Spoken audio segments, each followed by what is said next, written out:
ಜಲಿಯನ್ವಾಲಾ ಬಾಗ್ನಲ್ಲಿ ಮಾರಣಹೋಮ ನಡೆದದ್ದು 1919 ಏಪ್ರಿಲ್ 13ನೇ ತಾರೀಕು.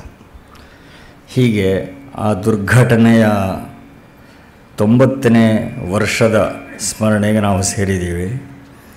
ಅದು ಎಂದಿಗೂ ಮರೆಯಬಾರದ ಘಟನೆ.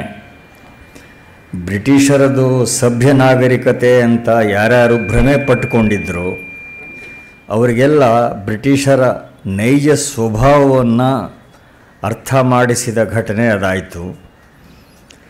ಗಾಂಧಿ, ಮೋತಿಲಾಲ್ ನೆಹರು ಮೊದಲಾದವರೆಲ್ಲರ ಕಣ್ಣು ತೆರೆಸಿತು ಆ ಘಟನೆ. ವಿಶ್ವಕವಿ ರವೀಂದ್ರನಾಥ ಠಾಕೂರರು ಆ ಘಟನೆ ನಡೆದ ಕೂಡಲೇ ತಮ್ಮ ನೈಟ್ಹುಡ್ ಸರ್ ಪದವಿಯನ್ನು ವಾಪಸ್ ಮಾಡಿದ್ರು.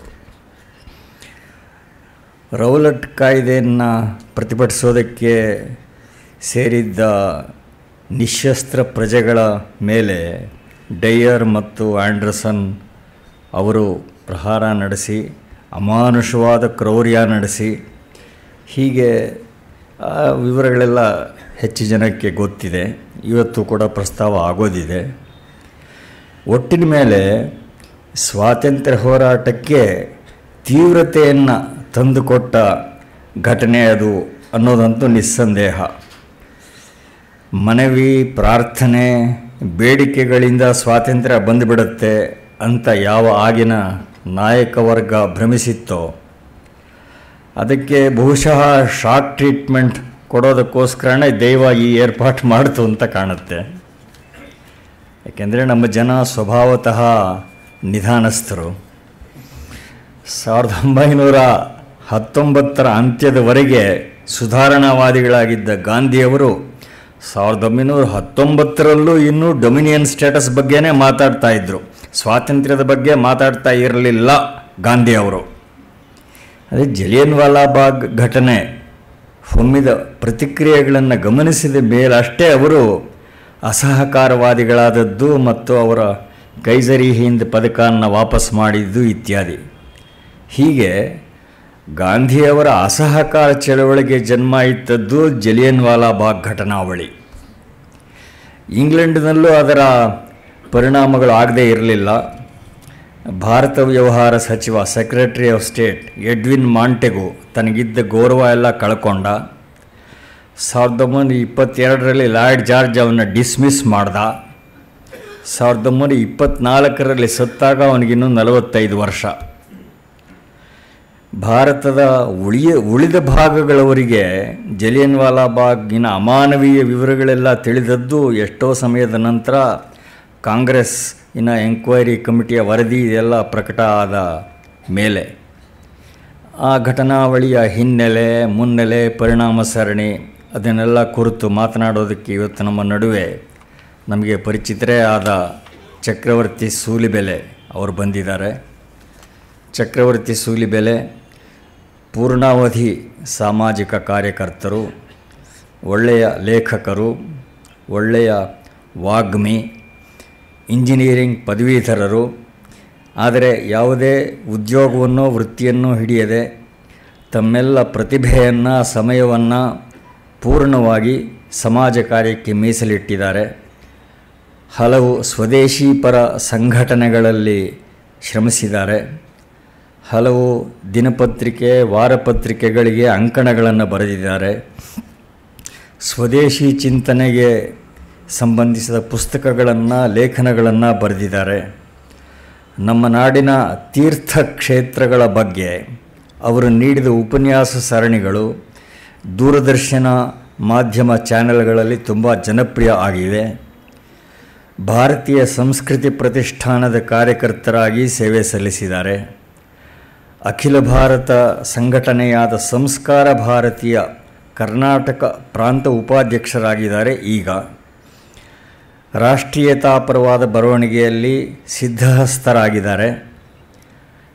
ಜವಾಹರ್ಲಾಲ್ ನೆಹರು ಕುರಿತು ಇವರು ಬರೆದ ನೆಹರು ಪರದೆ ಸರಿಯಿತು, ಅದು ಒಂದು ವರ್ಷ ಕಾಲ ಟಾಪ್ 10 ಪಟ್ಟಿಯಲ್ಲಿ ಇತ್ತು.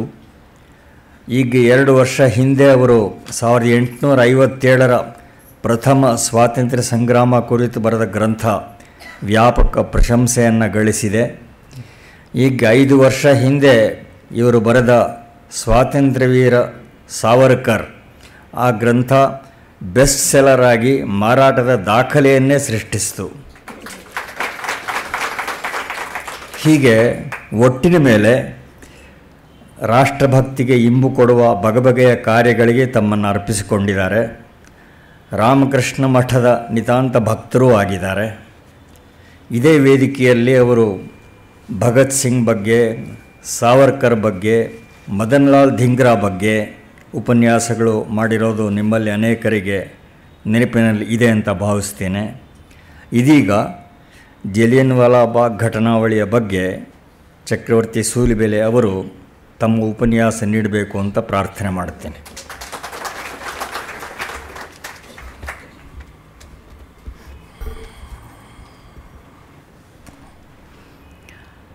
ಜನನೀಂ ಶಾರದಾಂ ದೇವೀಂ ರಾಮಕೃಷ್ಣಂ ಜಗದ್ಗುರುಂ ಪಾದಪದ್ಮೇ ತಯೋರ್ಶ್ರಿತ್ವಾ ಪ್ರಣಮಾಮಿ ಮುಹುರ್ಮುಹುಃ. ಹಿರಿಯರಾಗಿರುವಂಥ ಶ್ರೀಯುತ ರಾಮಸ್ವಾಮಿಗಳಿಗೆ ಭಕ್ತಿಪೂರ್ವಕ ನಮನಗಳನ್ನು ಸಲ್ಲಿಸುತ್ತಾ ಆಗಮಿಸಿರುವ ಎಲ್ಲ ಹಿರಿಯರಿಗೂ ನನ್ನ ನೆಚ್ಚಿನ ಮಿತ್ರರಿಗೂ ಆದರಪೂರ್ವಕ ನಮಸ್ಕಾರಗಳನ್ನು ಅರ್ಪಿಸ್ತೇನೆ. 90 ವರ್ಷಗಳ ಹಿಂದಿನ ಘಟನೆಯೊಂದನ್ನು ಸ್ಮರಿಸ್ಕೊಳ್ಳೋಕ್ಕೆ ನಾವಿಲ್ಲಿ ನಿಂತಿದ್ದೀವಿ. ವ್ಯಕ್ತಿಗಳ ಸ್ಮರಣೆ ಹೇಗೆ ಬಹಳ ಅವಶ್ಯಕವೋ ಹಾಗೆ ಘಟನೆಯ ಸ್ಮರಣೆಯೂ ಅವಶ್ಯಕ ಅಂತ ಬಹಳ ಬಾರಿ ಈ ಥರದ ಸಂದರ್ಭಗಳಾದಾಗಲೇ ಗೊತ್ತಾಗೋದು. ಈ ಹಿನ್ನೆಲೆಯಲ್ಲಿ ಒಂದಷ್ಟು ಭಾರತದ ಕುರಿತು ಚಿಂತನೆ ಮಾಡ್ತಾ ಈ ಘಟನೆಯ ಆಳಕ್ಕೆ ಇಳಿಯುವಂಥ ಪ್ರಯತ್ನ ಮಾಡಿ ಆನಂತರ ಈ ಘಟನೆಯ ಪರಿಣಾಮಗಳನ್ನು ಸ್ಥೂಲವಾಗಿ ವಿಶ್ಲೇಷಿಸುವಂಥ ಪ್ರಯತ್ನವನ್ನು ನಾನು ಮಾಡ್ತೇನೆ. ತುಂಬ ಹಿರಿಯರೇ ಇದ್ದೀರಿ, ಈ ಥರದ ವಿಚಾರಗಳನ್ನು ತುಂಬ ಬಾರಿ ಕೇಳಿರೋದ್ರಿಂದ ಕಿರಿಯನೊಬ್ಬನ ಬಾಯಿಂದ ಕೇಳಬೇಕಾದ್ರೆ ಹೇಗೆ ಅನ್ನಿಸ್ಬಹುದು ಅನ್ನೋ ದೃಷ್ಟಿಯಿಂದಾನೇ ನೀವು ಕೇಳಬೇಕು ಅಂತ ವಿನಂತಿಸ್ಕೊಳ್ತಾ ಒಂದಷ್ಟು ವಿಚಾರಗಳ ಕುರಿತು ಚರ್ಚೆ ಮಾಡಬೇಕು. ಒಂದು, ಈ ದೇಶದ ಮೇಲಾದ ಆಕ್ರಮಣಗಳು, ಈ ದೇಶ ಅದನ್ನು ಸಹಿಸಿಕೊಂಡಂಥ ರೀತಿ, ಶಾಕ್ ಅಬ್ಸಾರ್ಬ್ ಮಾಡಿಕೊಂಡಂಥ ರೀತಿ, ಈ ವಿಶ್ಲೇಷಣೆ ಬೇರೆಲ್ಲ ರಾಷ್ಟ್ರಗಳಿಗಿಂತಲೂ ಭಿನ್ನವಾದ್ದು. ಬೇರೆಲ್ಲ ರಾಷ್ಟ್ರಗಳ ಮೇಲಿನ ಆಕ್ರಮಣವನ್ನು ಆ ರಾಷ್ಟ್ರ ತಡ್ಕೊಂಡ ರೀತಿ, ರಿಟ್ಯಾಲಿಯೇಟ್ ಮಾಡಿದ್ದು ಬೇರೆ, ಆದರೆ ಭಾರತ ಬೇರೆ. ಇದನ್ನು ಧರ್ಮಪಾಲ್ಜಿ ತಮ್ಮ ಗ್ರಂಥದಲ್ಲಿ ತುಂಬ ಸೂಕ್ಷ್ಮವಾಗಿ ಉಲ್ಲೇಖ ಮಾಡ್ತಾರೆ. ಈ ರಾಷ್ಟ್ರದಲ್ಲಿ 760 ರಾಜ್ಯಗಳಿದ್ವು. 760 ರಾಜ್ಯಗಳು ಒಂದೊಂದು ರಾಷ್ಟ್ರಗಳಂತೆ ವರ್ತಿಸ್ತಾ ಇದ್ವು. ಹೀಗಾಗಿ ರಾಷ್ಟ್ರದಲ್ಲಿ ಐಕ್ಯಮತ್ಯ ಇರಲಿಲ್ಲ ಅನ್ನೋಂಥ ಮಾತುಗಳನ್ನೆಲ್ಲ ತುಂಬ ಸಲ ನಮ್ಗೆ ಇತಿಹಾಸದ ಮೇಷ್ಟ್ರು ಹೇಳ್ಕೊಟ್ಟಿದ್ದು ನೆನಪಿದೆ. ನಾನು ಅದನ್ನು ನಂಬ್ಕೊಂಡಿದ್ದೆ. ಆದರೆ ಆನಂತರ ಗೊತ್ತಾಯಿತು ಇದ್ದಿದ್ದು 760 ರಾಜ್ಯ ಆದರೂ ಈ 760 ರಾಜ್ಯಗಳಿಗೂ ಇದ್ದ ಧರ್ಮ ಒಂದು ಅಂತ. ಈ 760 ರಾಜ್ಯಗಳು ಒಂದು ಸೂತ್ರದಡಿ ಬಂಧಿಸಿದ್ವು. ಅವರೆಲ್ಲ ಬೇರೆಯವ್ರಿಗೆ ಅನ್ಯಾಯ ಮಾಡಬಾರ್ದು, ಬೇರೆಯವರಿಗೆ ಮೋಸ ಮಾಡಬಾರ್ದು, ಈ ಚಿಂತನೆಗಳಡಿ ಹೇಗೆ ಬೆಸೆದಿದ್ರು ಅಂತಂದರೆ ಸಾಮಾನ್ಯ ಜನರಿಗೆ ನಮ್ಮ ರಾಜ ಯಾರು ಅನ್ನೋದ್ರ ಬಗ್ಗೆ ತಲೆ ಕೆಡಿಸ್ಕೊಳ್ಳುವಂಥ ಪ್ರಮೇಯವೇ ಇರ್ತಿರ್ಲಿಲ್ಲ ಅನ್ನೋದು ತುಂಬ ಅಚ್ಚರಿಯ ಸಂಗತಿ. ಇದನ್ನು ಮುಂದೆ ವಿವೇಕಾನಂದರು ತಮ್ಮ ಭಾಷಣದಲ್ಲಿ ಒಂದು ಕಡೆ ಉಲ್ಲೇಖ ಮಾಡ್ತಾರೆ. ಜಗತ್ತಿನ ಪ್ರತಿಯೊಂದು ರಾಷ್ಟ್ರಕ್ಕೂ ಹೇಗೆ ಮನುಷ್ಯನಿಗೊಂದು ಆತ್ಮ ಇರುತ್ತೋ ಹಾಗೆ ರಾಷ್ಟ್ರಕ್ಕೂ ಒಂದು ಆತ್ಮ ಇರುತ್ತೆ ಅಂತ. ಯುರೋಪ್ಗೆ ರಾಜಕೀಯ ಆತ್ಮ ಹೇಗೋ ಹಾಗೆ ಭಾರತಕ್ಕೆ ಧರ್ಮ ಅನ್ನೋದು ಆತ್ಮ ಅಂತ. ಯಾವತ್ತೂ ಈ ಧರ್ಮ ಅನ್ನೋ ಈ ಆತ್ಮ ಕೇಂದ್ರವನ್ನು ಬದಲಾಯಿಸುವಂಥ ಪ್ರಯತ್ನ ಮಾಡ್ತೀವೋ ಆವತ್ತು ಆ ರಾಷ್ಟ್ರಗಳು ನಾಶವಾಗ್ತವೆ ಅಂತ ಸ್ವಾಮೀಜಿ ಹೇಳ್ತಾರೆ. ಸಾವಿರ ವರ್ಷಗಳಿಂದ ಈ ದೇಶದ ಪೂರ್ವಜರು ಈ ಗಂಗೆಯನ್ನು ಹರಿಸ್ಬಿಟ್ಟಿದ್ದಾರೆ, ಧರ್ಮ ಅನ್ನುವಂಥ ಗಂಗೆಯನ್ನು ಹರಿಸ್ಬಿಟ್ಟಿದ್ದಾರೆ. ಈಗ ನಾವೇನಾದರೂ ಬದಲು ಮಾಡುವಂಥ ಪ್ರಯತ್ನ ಮಾಡಿದರೆ ಈ ರಾಷ್ಟ್ರ ನಾಶವಾಗುತ್ತೆ ಅನ್ನುವಂಥ ಒಂದು ಋಷಿವಾಣಿಯನ್ನು ಸ್ವಾಮಿ ವಿವೇಕಾನಂದರು ಕೊಡ್ತಾರೆ. ತುಂಬ ಸುಂದರವಾದ ಮಾತದು. ಈ ಮಾತನ್ನು ಆಧಾರವಾಗಿಟ್ಕೊಂಡು ಬಹುಶಃ ಭಾರತವನ್ನು ನೋಡೋದು ಅಗತ್ಯ. ನಾನು ಬಹಳ ಬಾರಿ ತಮಾಷೆಗೆ ಹೇಳ್ತಿರ್ತೀನಿ, ನಮಗೆ ಭಾರತದ ಬಗ್ಗೆ ಬೈಯೋದು ತುಂಬ ಚೆನ್ನಾಗಿ ಬರುತ್ತೆ. ನಾನು ತುಂಬ ಕಾಲೇಜಲ್ಲಿ ಹೋಗಿ ಮಾತಾಡಿಸ್ತಾ ಇರ್ತೀನಿ. ಮಾತಾಡಿಸಿ ಆ ಮಕ್ಕಳನ್ನೆಲ್ಲ ಕೇಳಿದ್ರೆ ಭಾರತದ ಬಗ್ಗೆ ಏನಾದರೂ ಮಾತಾಡಿ ಅಂತಂದರೆ ಅವ್ರು ಬಂದು ಹೇಳ್ತಾರೆ, ಈ ದೇಶದಲ್ಲಿ ಪವರ್ ಪ್ರಾಬ್ಲಮ್ ತುಂಬ ಇದೆ, ಈ ದೇಶದಲ್ಲಿ ನಲ್ಲಿ ಬಿಟ್ಟರೆ ನೀರಿಗಿಂತ ಹೆಚ್ಚು ಗಾಳಿ ಬರುತ್ತೆ, ಈ ದೇಶದಲ್ಲಿ ಪೊಲಿಟಿಕಲ್ ಸಿಸ್ಟಮ್ ಸರಿ ಇಲ್ಲ, ಈ ದೇಶದಲ್ಲಿ ಒಳಚರಂಡಿ ವ್ಯವಸ್ಥೆ ಸರಿ ಇಲ್ಲ, ಎಲ್ಲ ತುಂಬ ಗಂಟೆಗಟ್ಟಲೆ ಇದ್ರ ಬಗ್ಗೆ ಮಾತಾಡಬಲ್ಲಂಥ ಹುಡುಗರನ್ನ ಈ ದೇಶದ ಬಗ್ಗೆ ಪಾಸಿಟಿವ್ ದಿಕ್ಕಿನ ಬಗ್ಗೆ ಏನಾದರೂ ಮಾತಾಡ್ಬೋದಾ ಅಂತ ಕೇಳಿದ್ರೆ ಗಾಬರಿ ಆಗುತ್ತೆ. ನನಗೆ ಯಾಕೆ ಹೀಗಾಗುತ್ತೆ ಅನ್ನೋದು ಅರ್ಥ ಆಗಿದ್ದು ಧರ್ಮಪಾಲ್ಜಿನ ಅಧ್ಯಯನ ಮಾಡಿದ ಮೇಲೆ. ಧರ್ಮಪಾಲ್ಜಿ ಹೇಳ್ತಾರೆ, ಭಾರತವನ್ನು ನೋಡುವಂಥ ದೃಷ್ಟಿಕೋನ ಬೇರೆ ಆಗಿರಬೇಕು, ಭಾರತವನ್ನು ನೋಡುವಂಥ ಮಾನ್ಯತೆಗಳು ಬೇರೆ ಆಗಿರಬೇಕು. ಎಲ್ಲ ಕಡೆಯ ಮಾನ್ಯತೆಗಳು ಒಂದೇ ಆಗಿರ್ಲಿಕ್ಕೆ ಸಾಧ್ಯ ಇಲ್ಲ. ಕಳೆದ 60 ವರ್ಷಗಳಲ್ಲಿ ಪ್ರಾಯಶಃ ಅದಕ್ಕಿಂತಲೂ ಮುಂಚಿನಿಂದ ನಾವು ಭಾರತವನ್ನು ಯುರೋಪಿನ ದೃಷ್ಟಿಕೋನದಿಂದ ನೋಡೋದನ್ನು ಕಲ್ತುಬಿಟ್ಟಿದ್ದೀವಿ. ನಾವು ಹಾಕ್ಕೊಂಡಿರೋ ಕನ್ನಡಕ ಯುರೋಪಿನದಾಗಿದೆ, ನೋಡ್ತಾ ಇರೋದು ಭಾರತ ಆಗಿದೆ. ಒಂದಕ್ಕೊಂದು ತಾಳೆನೇ ಹೊಂದುತ್ತಾ ಇಲ್ಲ ಅದು. ಹೀಗಾಗಿ ನಮಗೆ ನಮ್ಮ ಅರ್ಥ, ನಾವು ಮಾಡ್ಕೊಳ್ತಾ ಇರೋ ಅರ್ಥ ಬೇರೆ, ಅದು ಹೊಮ್ಮಿಸ್ತಾ ಇರೋವಂಥ ಅರ್ಥ ಬೇರೆ. ಹೀಗಾಗಿ ನಮ್ಗೆ ಯಾವತ್ತೂ ಎಲ್ಲವೂ ಸರಿಯಾಗಿದೆ ಅಂತ ಅನ್ನಿಸ್ತಾನೆ ಇಲ್ಲ. ಉದಾಹರಣೆಗೆ ನೋಡಿ, ಈ ದೇಶವನ್ನು ನೋಡಬೇಕಾದ್ರೆ ಈ ದೇಶದಲ್ಲಿ ಬಡತನ ಹೆಚ್ಚು ಅಂತ ನಮಗೆ ಜಗತ್ತಿನ ಅಂಕಿ ಅಂಶಗಳು ಹೇಳ್ತವೆ, ಸಿಕ್ಕಾಪಟ್ಟೆ ಬಡತನ ಇದೆ ಅಂತ. ಈ ಬಡವರ ಲಿಸ್ಟ್ನಲ್ಲಿ ಜಗತ್ತಿನ ಪ್ರಕಾರ ಈ ದೇಶದ ಸಾಧುಗಳು ಸೇರ್ತಾರೆ, ಯಾಕಂದ್ರೆ ಅವ್ರಿಗೆ ದುಡಿಲಿಕ್ಕೆ ಸಾಧ್ಯ ಇಲ್ಲ ಅಂತ. ಆದರೆ ಈ ದೇಶದ ವೈಶಿಷ್ಟ್ಯ ಏನು ಅಂತಂದ್ರೆ, ಸಾಧುಗಳು ಭಾಷಣ ಮಾಡ್ಲಿಕ್ಕೆ ಕೂತ್ರೆ, ಪ್ರವಚನ ನೀಡ್ಲಿಕ್ಕೆ ಕೂತ್ರೆ ಲಕ್ಷಾಂತರ ಜನ ಸೇರ್ತಾರೆ. ಆ ಸಾಧುಗಳ ಚರಣಗಳಲ್ಲಿ ತಮ್ಮ ಶಿರ ಇಡ್ತಾರೆ. ಯಾವ ಸಾಧುಗಳನ್ನ ಜಗತ್ತು ಬಡವರು ಅಂತ ಕರೆಯುತ್ತೋ ಆ ಸಾಧುಗಳ ಚರಣದಲ್ಲಿ ಶಿರವನ್ನಿಡುವಂಥ ದೃಷ್ಟಿಕೋನ, ಮಾನ್ಯತೆ ನಮ್ಮದು. ಇದನ್ನು ಅರ್ಥ ಮಾಡ್ಕೋಬೇಕು, ಭಾರತವನ್ನು ಅರ್ಥ ಮಾಡ್ಕೋಬೇಕು ಅಂದರೆ. ಎಲ್ಲಿವರೆಗೂ ಈ ಮಾನ್ಯತೆಗಳು ಅರ್ಥವಾಗಲ್ಲೋ, ಈ ಮಾನ್ಯತೆಗಳ ಬಗ್ಗೆ ಚಿಂತನೆ ನಡೆಸಲಿಕ್ಕೆ ಸಾಧ್ಯ ಆಗಲ್ವೋ, ಅಲ್ಲಿವರೆಗೂ ಭಾರತವನ್ನು ಅರ್ಥೈಸ್ಕೊಳ್ಳೋದು ಕಷ್ಟ. ಹೀಗಾಗಿ ಈ ದೇಶದ ಪ್ರತಿಯೊಬ್ಬ ಪ್ರಜೆಯು ತನ್ನ ರಾಜ ಯಾರು ಅನ್ನೋದ್ರ ಬಗ್ಗೆ ತಲೆ ಕೆಡಿಸ್ಕೊಂಡಿದ್ದು ಬಹಳ ಕಡಿಮೆ. ಸ್ವಾಮಿ ವಿವೇಕಾನಂದರು ಈ ಮಾತನ್ನು ತುಂಬ ಚೆನ್ನಾಗಿ ಪ್ರೆಸೆಂಟ್ ಮಾಡ್ತಾರೆ. ಅವ್ರು ಹೇಳ್ತಾರೆ, ಭಾರತದ ಹಳ್ಳಿಯ ರೈತನ ಬಳಿ ಹೋಗಿ ಈ ದೇಶವನ್ನು ಆಳ್ತಾ ಇರೋನು ಯಾರು, ಅವನ ಯೋಗ್ಯತೆಗಳೇನೋ, ಅವನು ಏನು ಓದ್ಕೊಂಡಿದ್ದಾನೆ ಅಂತೆಲ್ಲ ಕೇಳಿ ನೋಡಿದರೆ ಅವನಿಗೆ ಅದ್ರ ಬಗೆಗಿನ ನಾಲೆಡ್ಜ್ ಝೀರೋ ಅಂತ. ಅದೇ ವ್ಯಕ್ತಿಯನ್ನ ರಾಮನ ಬಗ್ಗೆ ಕೇಳಿ, ಕೃಷ್ಣನ ಬಗ್ಗೆ ಕೇಳಿ, ಅವನಿಗೆ ರಾವಣ ಯಾರು ಅಂತ ಕೇಳಿ, ಅವನು ಬೇಕಿದ್ರೆ 1 ಗಂಟೆ ಪ್ರವಚನ ನೀಡ್ತಾನೆ ಅಂತ. ಆದರೆ ಯುರೋಪ್ನಲ್ಲಿ ಹೋಗಿ ನೀವು ಈ ದೇಶವನ್ನು ಆಳ್ತಾ ಇರೋನು ಯಾರು ಅಂತ ಕೇಳಿದ್ರೆ ಅವನು ಜಾತಕ ತೆರೆದಿಡ್ತಾನೆ, ಒಬ್ಬ ಮಾಮೂಲಿ ವ್ಯಕ್ತಿ ಕೂಡ. ಈ ಆಳ್ತಾ ಇರುವಂಥ ವ್ಯಕ್ತಿ ಯಾರು, ಏನು ಮಾಡಿದ್ದಾನೆ, ಈಗೇನು ಭರವಸೆ ಕೊಟ್ಟಿದ್ದಾನೆ ಅಂತ. ಇವೆರಡು ತುಂಬ ಭಿನ್ನವಾದ ಅಂಶಗಳು, ಯೋಚನೆ ಮಾಡಬೇಕಾಗಿರುವಂಥ ಅಂಶಗಳು. ಹೀಗಾಗಿ ಈ ದೇಶದ ಮೇಲೆ ಆಕ್ರಮಣ ನಡೆದಾಗಲೆಲ್ಲ, ಪರಸ್ಪರ ರಾಜರುಗಳು ಕಿತ್ತಾಡಿಕೊಂಡಾಗಲೆಲ್ಲ ರಾಜರುಗಳು ಕಿತ್ತಾಟ ಮಾಡ್ತಿದ್ರೆ ಹೊರತು ಅದ್ಯಾವತ್ತೂ ಈ ದೇಶದ ಸಾಮಾನ್ಯ ಮನುಷ್ಯನ ಮೇಲೆ ಆಘಾತಕಾರಿಯಾಗಿರಲಿಲ್ಲ. ಹೀಗಾಗಿ ಅವನು ತಲೆ ಕೆಡಿಸ್ಕೊಂಡಿದ್ದೇ ಇಲ್ಲ. ಹೀಗಾಗಿ ಅನೇಕ ರಾಜರುಗಳು ಈ ದೇಶದ ಮೇಲೆ ಆಕ್ರಮಣ ಮಾಡಿದಾಗಲೂ ಮೇಲ್ಮೇಲೆ ಆಕ್ರಮಣಗಳು ನಡೆದಿವೆ. ಸಾಮಾನ್ಯರ ಬದುಕು ಅತ್ಯಂತ ಸಾಮಾನ್ಯವಾಗಿ, ಸಹಜವಾಗಿ ನಡೆದು ಹೋಗಿದೆ. ಸಾಮಾನ್ಯರಿಗೆ ರಾಜ ಇಂಥ ಕೆಲಸ ಮಾಡಬೇಕು ಅಂತ ಗೊತ್ತೇ ಇಲ್ಲ. ನಮ್ಮೂರನ್ನು ನಾವು ಅಭಿವೃದ್ಧಿ ಪಡಿಸ್ಕೊಳ್ಬೇಕು, ನಮ್ಮೂರಿಗೆ ಬೇಕಾಗಿದ್ದನ್ನು ನಾವು ಮಾಡ್ಕೊಳ್ಬೇಕು ಅನ್ನೋದನ್ನು ತುಂಬ ಚೆನ್ನಾಗಿ ನೋಟ್ ಮಾಡಿದ್ದಾರೆ. ಧರ್ಮಪಾಲ್ಜಿ ಇದನ್ನು ತಮ್ಮ ಬ್ಯೂಟಿಫುಲ್ ಟ್ರೀಯಲ್ಲಿ ಬರಿತಾ ಒಂದು ಕಡೆ ಚೆನ್ನಾಗಿ ಹೇಳ್ತಾರೆ. ಮದ್ರಾಸಿಗೆ ಹೋಗಿದ್ದಾಗ, ಅವರು ಆನಂತರ ಹೋದಾಗಲೂ ಕೂಡ ಮದ್ರಾಸಿನ ಒಂದು ಹಳ್ಳಿಯಲ್ಲಿರುವಂಥ ಪಂಚಾಯಿತಿ ಕಟ್ಟಡವನ್ನು ತೋರಿಸಿ, ಈ ಪಂಚಾಯಿತಿ ಕಟ್ಟಡವನ್ನು ಯಾರು ಕಟ್ಟಿಸ್ಕೊಟ್ರು ಅಂತ ಹಳ್ಳಿ ಜನರಿಗೆ ಕೇಳಿದ್ರಂತೆ. ಆ ಹಳ್ಳಿ ಜನ ಹೇಳಿದ್ರಂತೆ, ಒಳ್ಳೆ ಕಥೆ ಆಯ್ತಲ್ಲ ಇದು, ಪಂಚಾಯಿತಿ ಕಟ್ಟಡವನ್ನು ಯಾರಾದರೂ ಕಟ್ಟಿಸ್ಕೊಡ್ಬೇಕಾ? ನಮ್ಮ ಹಳ್ಳಿ ಪಂಚಾಯಿತಿ ಕಟ್ಟಡ ನಾವೆಲ್ಲ ಸೇರಿ ಕಟ್ಟಿಸ್ಕೊಂಡಿದ್ದೀವಿ, ಯಾರಾದರೂ ಯಾಕೆ ಕಟ್ಟಿಸ್ಕೊಡ್ಬೇಕಿದನ್ನು ಅಂತ. ಈ ಊರಿನ ಕೆರೆಯನ್ನು ಯಾರು ಹೂಳೆತ್ತಿದ್ರು ಅಂದರೆ, ಯಾಕೆ ಯಾರು ಹೂಳೆತ್ತಬೇಕು? ನಮ್ಮೂರಿನ ಕೆರೆ ನಾವು ಹೂಳೆತ್ಕೊಳ್ಬೇಕು, ನಾವು ನೋಡ್ಕೊಂಡಿದ್ದೀವಿ, ಯಾಕೆ ಯಾರಾದರೂ ಬರಬೇಕು ಅಂತ ಪ್ರಶ್ನೆ ಮಾಡಿದ್ರಂತೆ. ಅದು ನೋಡ್ತಾ ಅವ್ರು ಹೇಳ್ತಾರೆ, ಎಂಥ ವಿಚಿತ್ರ ಅಂತಂದರೆ, ಈ ದೇಶದ ಜನಕ್ಕೆ ರಾಜ ಅನ್ನೋ ಒಬ್ಬ ಈ ಕೆಲಸ ಮಾಡಬೇಕು ಅಂತ ಗೊತ್ತೇ ಇಲ್ಲ. ನಾವು ಇದರಿಂದ ಉಪಕೃತರಾಗಿದ್ದೀವಿ, ಇದನ್ನು ಸರಿಯಾಗಿ ಇಟ್ಕೊಳ್ಳೋ ಜವಾಬ್ದಾರಿ ನಮ್ಮದು, ಹೊಣೆಗಾರಿಕೆ ನಮ್ಮದು, ಇದರ ಕೆಲಸ ನಮ್ಮದು ಅನ್ನುವಂಥ ಆ ಕರ್ತವ್ಯ ಪ್ರಜ್ಞೆಯನ್ನು ಎಷ್ಟು ಚೆನ್ನಾಗಿ ಭಾರತ ಡೆವಲಪ್ ಮಾಡಿತ್ತು ಅಂತಂದರೆ, ಹೀಗಾಗಿ ಯಾವ ರಾಜ ಬಂದಾಗಲೂ ಸಮಸ್ಯೆ ಆಗಲಿಲ್ಲ. ಅನೇಕ ಆಕ್ರಮಣಗಳನ್ನು ನಡೆದಾಗಲೂ ಈ ಆಕ್ರಮಣಕಾರಿಗಳನ್ನು ಸುಲಭವಾಗಿ ಭಾರತ ಜೀರ್ಣಿಸ್ಕೊಳ್ಳಿಕ್ಕೆ ಸಾಧ್ಯವಾದ ಕಾರಣ ಇದೆ. ಒಂದು ಹಂತದಲ್ಲಿ ಮುಸಲ್ಮಾನರ ದಾಳಿಯಾದ ನಂತರ ಮುಸಲ್ಮಾನರು ಕೂಡ ಭಾರತದ ಈ ಚಿಂತನೆಗಳನ್ನು ಮನಸ್ಸಿನಲ್ಲಿ ಇರಿಸ್ಕೊಂಡು ಉಳ್ಕೊಂಡಿದ್ದಕ್ಕೆ ಅವರು ದೊರೆಗಳಾಗಿ ಉಳಿಲಿಕ್ಕೆ ಸಾಧ್ಯ ಆಯ್ತು. ಇಲ್ಲದ್ರೆ ತುಂಬ ಕಷ್ಟ ಇತ್ತು, ಅವ್ರ ವಿರುದ್ಧ ರಿಟಾಲಿಯೇಷನ್ ತುಂಬ ಆಗ್ತಿತ್ತು. ಆದರೆ ಬ್ರಿಟಿಷರು ಭಾರತಕ್ಕೆ ಬಂದವರು ಮಾತ್ರ ಸ್ಪಷ್ಟವಾದ ಆಲೋಚನೆ ಮಾಡ್ಕೊಂಡು ಬಂದಿದ್ರು. ಈ ಆಲೋಚನೆ ಎಷ್ಟು ಸ್ಪಷ್ಟವಾಗಿತ್ತು ಅಂದರೆ, ಭಾರತವನ್ನು ಕಾಲನಿ ಮಾಡ್ಕೊಂಡ್ಬಿಡ್ಬೇಕು ಅಂತ, ಭಾರತದಲ್ಲಿ ನಾವೇ ಇರಬೇಕು ಅಂತ. ಅವರು ಹೋದ ಕಡೆ ಎಲ್ಲ ಹೇಗೆ ನಾವೇ ಎಲ್ಲ ಕಡೆ ಇದ್ದೀವೋ ಹಾಗೆ ಭಾರತವನ್ನು ಸಂಪೂರ್ಣ ನಮ್ಮ ತೆಕ್ಕೆಗೆ ತೆಗೆದುಕೊಂಡು ನಾವೇ ಸರ್ವಾಧಿಕಾರಿಯಾಗಿ ಬದುಕಬೇಕು ಅನ್ನೋ ದೃಷ್ಟಿಯಿಂದ ಈ ಭಾರತವನ್ನು ಪೂರ್ಣ ಲೂಟಿ ಮಾಡಲಿಕ್ಕೆ ಏನೇನು ವ್ಯವಸ್ಥೆಗಳನ್ನು ಮಾಡ್ಕೋಬೇಕೋ, ಇಲ್ಲಿರುವಂಥ ಸದೃಢವಾದ ವ್ಯವಸ್ಥೆಯನ್ನು ಹೇಗೆ ನಾಶ ಮಾಡಬೇಕೋ ಆ ವ್ಯವಸ್ಥೆಯನ್ನು ನಾಶ ಮಾಡುವಂಥ ಚಿಂತನೆಯತ್ತ ಹೆಜ್ಜೆ ಹಾಕ್ಲಿಕ್ಕೆ ಶುರು ಮಾಡಿದರು. ಇದು ತುಂಬ ಗಮನಿಸಬೇಕಾಗಿರುವಂಥ ಅಂಶ.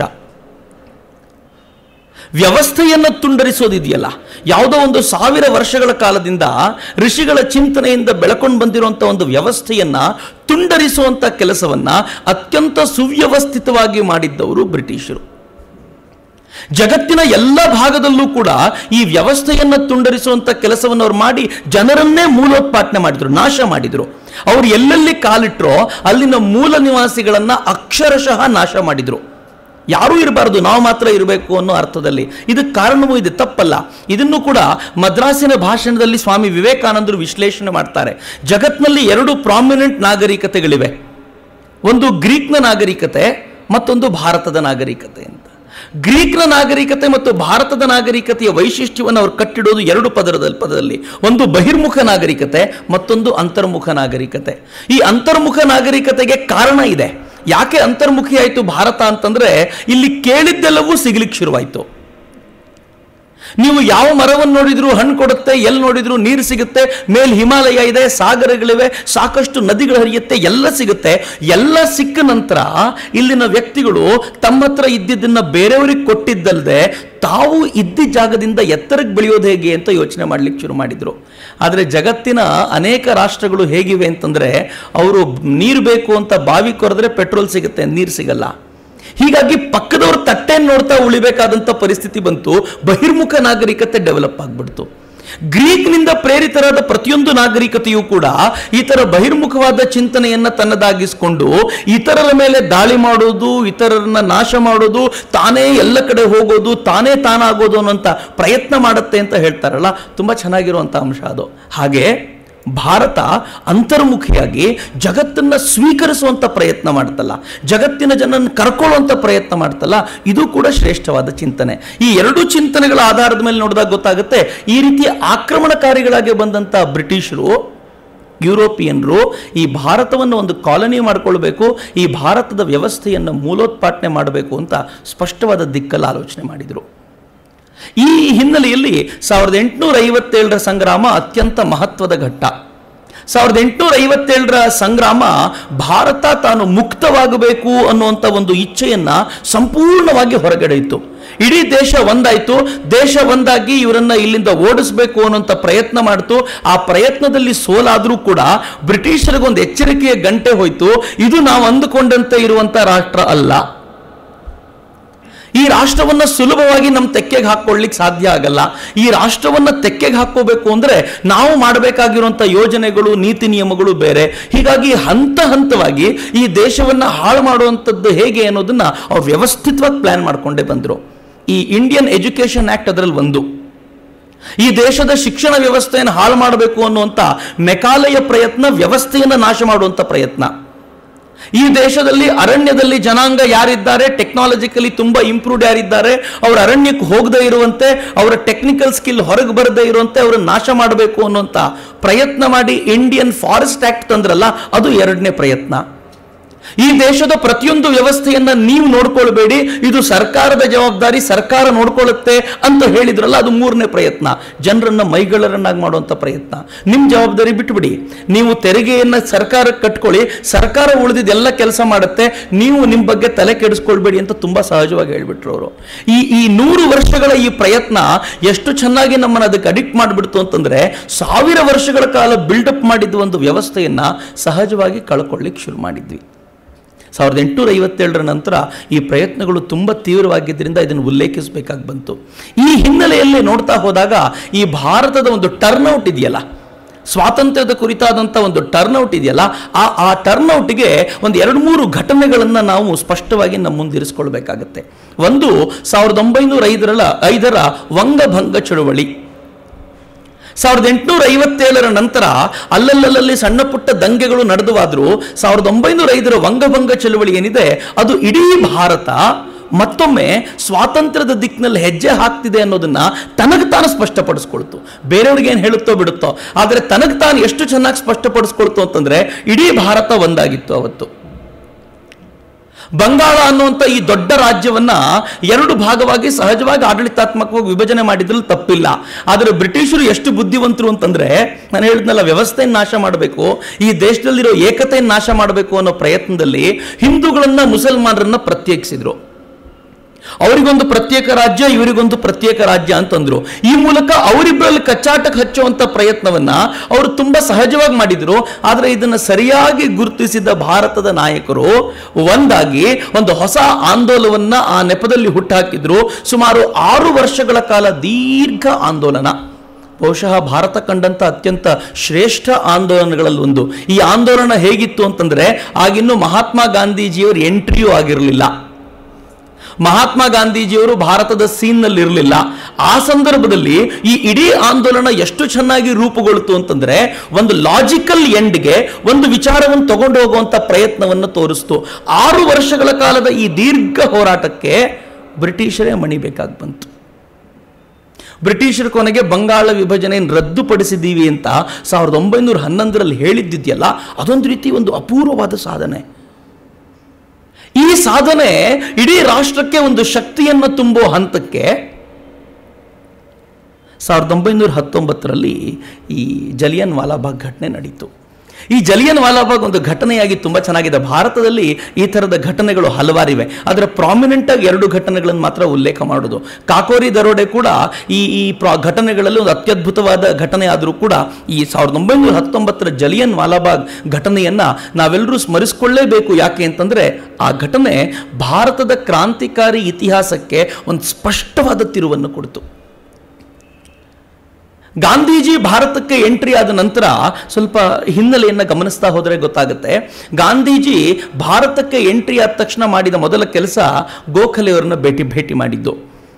ಅವರು ಇವರಿಗೆ ನೇರವಾಗಿ ಏನು ಕೆಲಸ ಮಾಡಬೇಕು ಮುಂದೆ ಅನ್ನೋದನ್ನು ಸ್ಪಷ್ಟವಾಗಿ ಹೇಳುವಂಥ ಪ್ರಯತ್ನ ಮಾಡಿದ್ರು.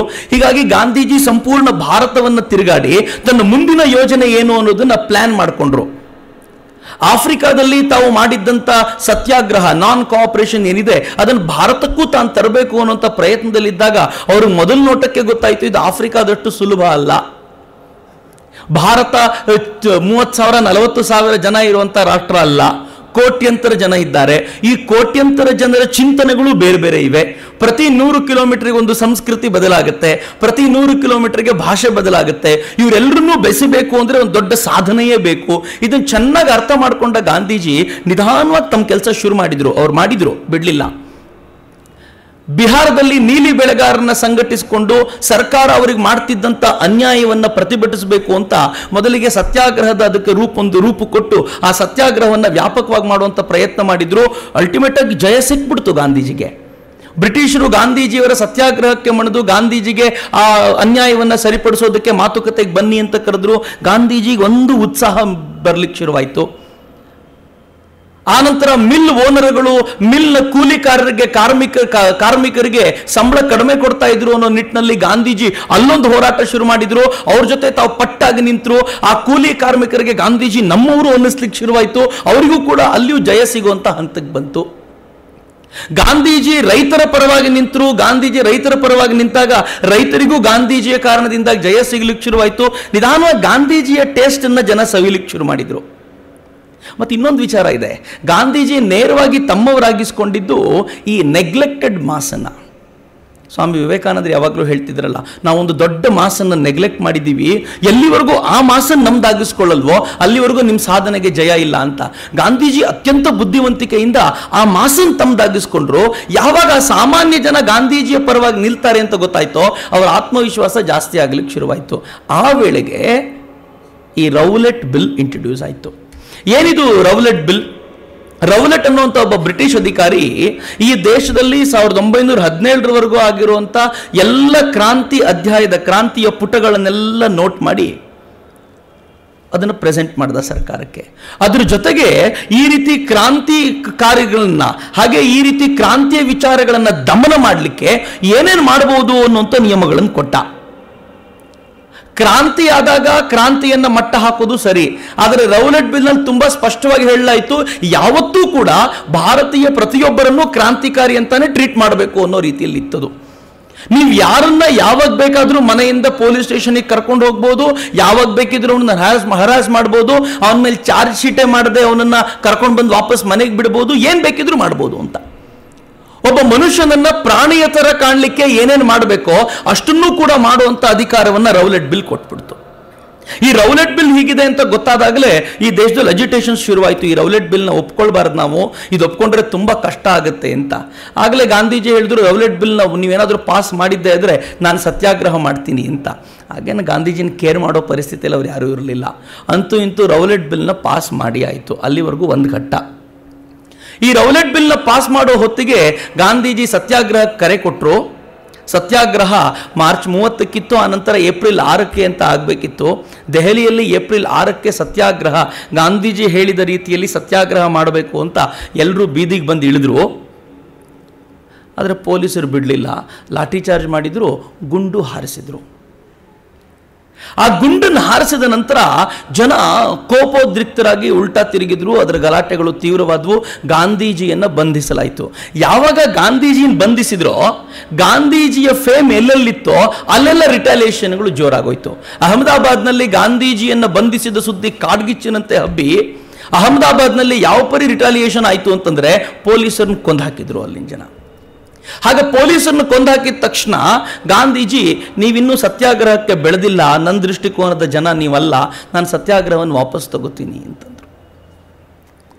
ಆದರೆ ಆ ವಿಚಾರ ಮುಟ್ಟೋ ವೇಳೆಗೆ ಪಂಜಾಬ್ನಲ್ಲಿ ಅದಾಗಲೇ ಕ್ರಾಂತಿಕಾರ್ಯಕ್ಕೆ ಬೇಕಾದಂಥ ಎಲ್ಲ ಸಿದ್ಧತೆಗಳು ನಡೆದಿತ್ತು. ಪಂಜಾಬ್ನಲ್ಲಿ ಬ್ರಿಟಿಷರು ಯಾವ ಪರಿ ಅತ್ಯಾಚಾರ ನಡೆಸಿದ್ರು ಅಂತಂದರೆ, ಈ ಡಯರ್ನ ನೇತೃತ್ವದಲ್ಲಿ ಹಿಂದೆನೂ ಕೂಡ ಜಮೀನ್ದಾರರ ಮೂಲಕ ತಾವು ಮಾಡ್ತಾ ಇರುವಂಥ ಯುದ್ಧಕ್ಕೆ ಬೇಕಾಗಿರುವಂಥ ಹಣವನ್ನು ಸಾಮಾನ್ಯ ರೈತನಿಂದ ಕಷ್ಟಪಟ್ಟು ಮತ್ತು ಅವನಿಗೆ ಕಷ್ಟ ಕೊಟ್ಟು ವಸೂಲಿ ಮಾಡುವಂಥ ಕೆಲಸ ಮಾಡ್ತಿದ್ರು. ಹೀಗಾಗಿ ಪ್ರತಿಯೊಬ್ಬನ ಮನಸ್ಸಿನಲ್ಲೂ ಕೂಡ ಬ್ರಿಟಿಷರ ವಿರುದ್ಧದ ಕುದಿ ಸಿಕ್ಕಾಪಟ್ಟೆ ಇತ್ತು. ಅದು ಯಾವತ್ತೋ ಒಂದಿನ ವಾಲ್ಕನಿಕ್ ಆಗಿ ಎರಪ್ಟ್ ಆಗುತ್ತೆ ಅನ್ನೋದನ್ನ ಪ್ರತಿಯೊಬ್ಬರು ತಿಳ್ಕೊಂಡಿದ್ರು. 1918ರ ಕಾಂಗ್ರೆಸ್ ಅಧಿವೇಶನದಲ್ಲಿ ಅದು ಹೇಳಿಯೂ ಆಗಿತ್ತು. ಪಂಜಾಬ್ ವಾಲ್ಕೆನೋ ತುದಿಯಲ್ಲಿ ಕೂತಿದೆ, ಜ್ವಾಲಾಮುಖಿಯ ತುದಿಯಲ್ಲಿ ಕೂತಿದೆ, ಯಾವಾಗ ಬರಸ್ಟ್ ಆಗುತ್ತೆ ಅಂತ ಯಾರೂ ಹೇಳಲಿಕ್ಕೆ ಸಾಧ್ಯ ಇಲ್ಲ. ಆ ಪರಿಯ ಅತ್ಯಾಚಾರ ಪಂಜಾಬ್ನಲ್ಲಿ ನಡೀತಾ ಇದೆ ಅಂತ 1919ರಲ್ಲಿ ಅದು ಹೊರಗೆ ಬಂದೇ ಬಿಡ್ತು.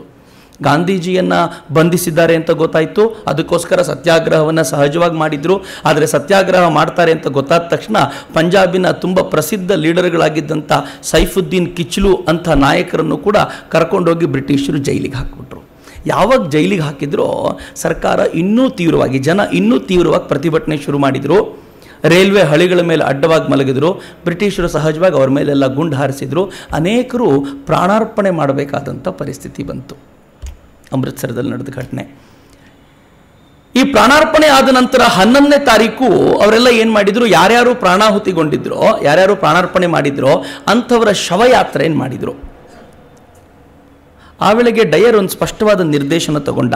12ನೇ ತಾರೀಕು ಅವನ ನಿಯಮ ಹೇರದ, ನಾಳೆಯಿಂದ ಯಾರೂ ಒಂದು ಕಡೆ ಸೇರುವಂತಿಲ್ಲ, ಸಭೆಗಳನ್ನು ಮಾಡುವಂತಿಲ್ಲ, ಹೆಚ್ಚು ಕಡಿಮೆ ಮಾರ್ಷಲ್ ಲಾ ಥರದ್ದು ಏನು ನಿಯಮಗಳಿವೋ ಅಷ್ಟು ನಿಯಮಗಳನ್ನು ನಾನು ಲಾಗು ಮಾಡಿದ್ದೀನಿ ಅಂತ ಹೇಳುವಂಥ ಒಂದು ನಿಯಮವನ್ನು ಜಾರಿಗೆ ತಂದ. ಆದರೆ ಎಂಥ ಬುದ್ಧಿವಂತ ಆತ ಅಂತಂದರೆ, ಆ ನಿಯಮಗಳನ್ನು ಜಾರಿಗೆ ತಂದಿದ್ದೀನಿ ಅಂತ ಎಲ್ಲಿಯೂ ಸುದ್ದಿ ಕೊಡಲಿಲ್ಲ. ಒಂದು 4 ಕಡೆ ಡಂಗೂರ ಸಾರಿಸಿದಂತೆ ಮಾಡಿ ಆ ನೋಟಿಸನ್ನು ತನ್ನ ಫೈಲಲ್ಲಿ ಇಟ್ಕೊಂಡ. ಆ ವೇಳೆಗೆ ಒಂದು ಘಟನೆ ಸಂಭವಿಸಿತು. ಈ ಶವಯಾತ್ರೆ ಹೋಗಿದ್ದಂಥ ಜನ ಕೋಪೋದ್ರಿಕ್ತರಾಗಿ ಒಂದು 4 ಪೊಲೀಸರಿಗೆ ಹೊಡೆದ್ರು. ಒಬ್ಬ ಡಾಕ್ಟರ್ ಇದ್ರು, ಒಬ್ಬ ಲೇಡಿ ಡಾಕ್ಟರ್, ಆಕೆಯನ್ನು ರಸ್ತೆ ಮಧ್ಯೆ ಅವಮಾನಿತಗೊಳಿಸಿ ಕಳಿಸ್ಕೊಟ್ರು. ಪಂಜಾಬಿನ ರಸ್ತೆ ಮಧ್ಯೆ, ಅಮೃತಸರದ ರಸ್ತೆ ಮಧ್ಯೆ ಅವಮಾನಿತಗೊಳಿಸಿ ಕಳಿಸ್ಕೊಟ್ರು. ಒಂದು 4 ಏಟು ಅವಳಿಗೆ ಬಿತ್ತು. ಆನಂತರ ಅಮೃತಸರದ ಜನರೇ ಬಂದು ಅವಳನ್ನು ಬಿಡಿಸಿ ಅವಳಿಗೆ ಟ್ರೀಟ್ ಮಾಡಿ ಅವಳನ್ನು ಮನೆಗೆ ಕಳಿಸ್ಕೊಟ್ರು. ಅವಳನ್ನು ಸರಿ ಮಾಡಿದ ಮತ್ತು ನಮ್ಮವರೇ. ಆದರೆ ಈ ಕೋಪ ಹೆಂಗಿತ್ತು ಡಯರ್ನಿಗೆ ಅಂತಂದರೆ, ಮಾರನೇ ದಿನ ಏನಾದರೂ ಮಾಡಬೇಕು ಅಂತ ಆಲೋಚನೆ ಮಾಡ್ತಿದ್ರು.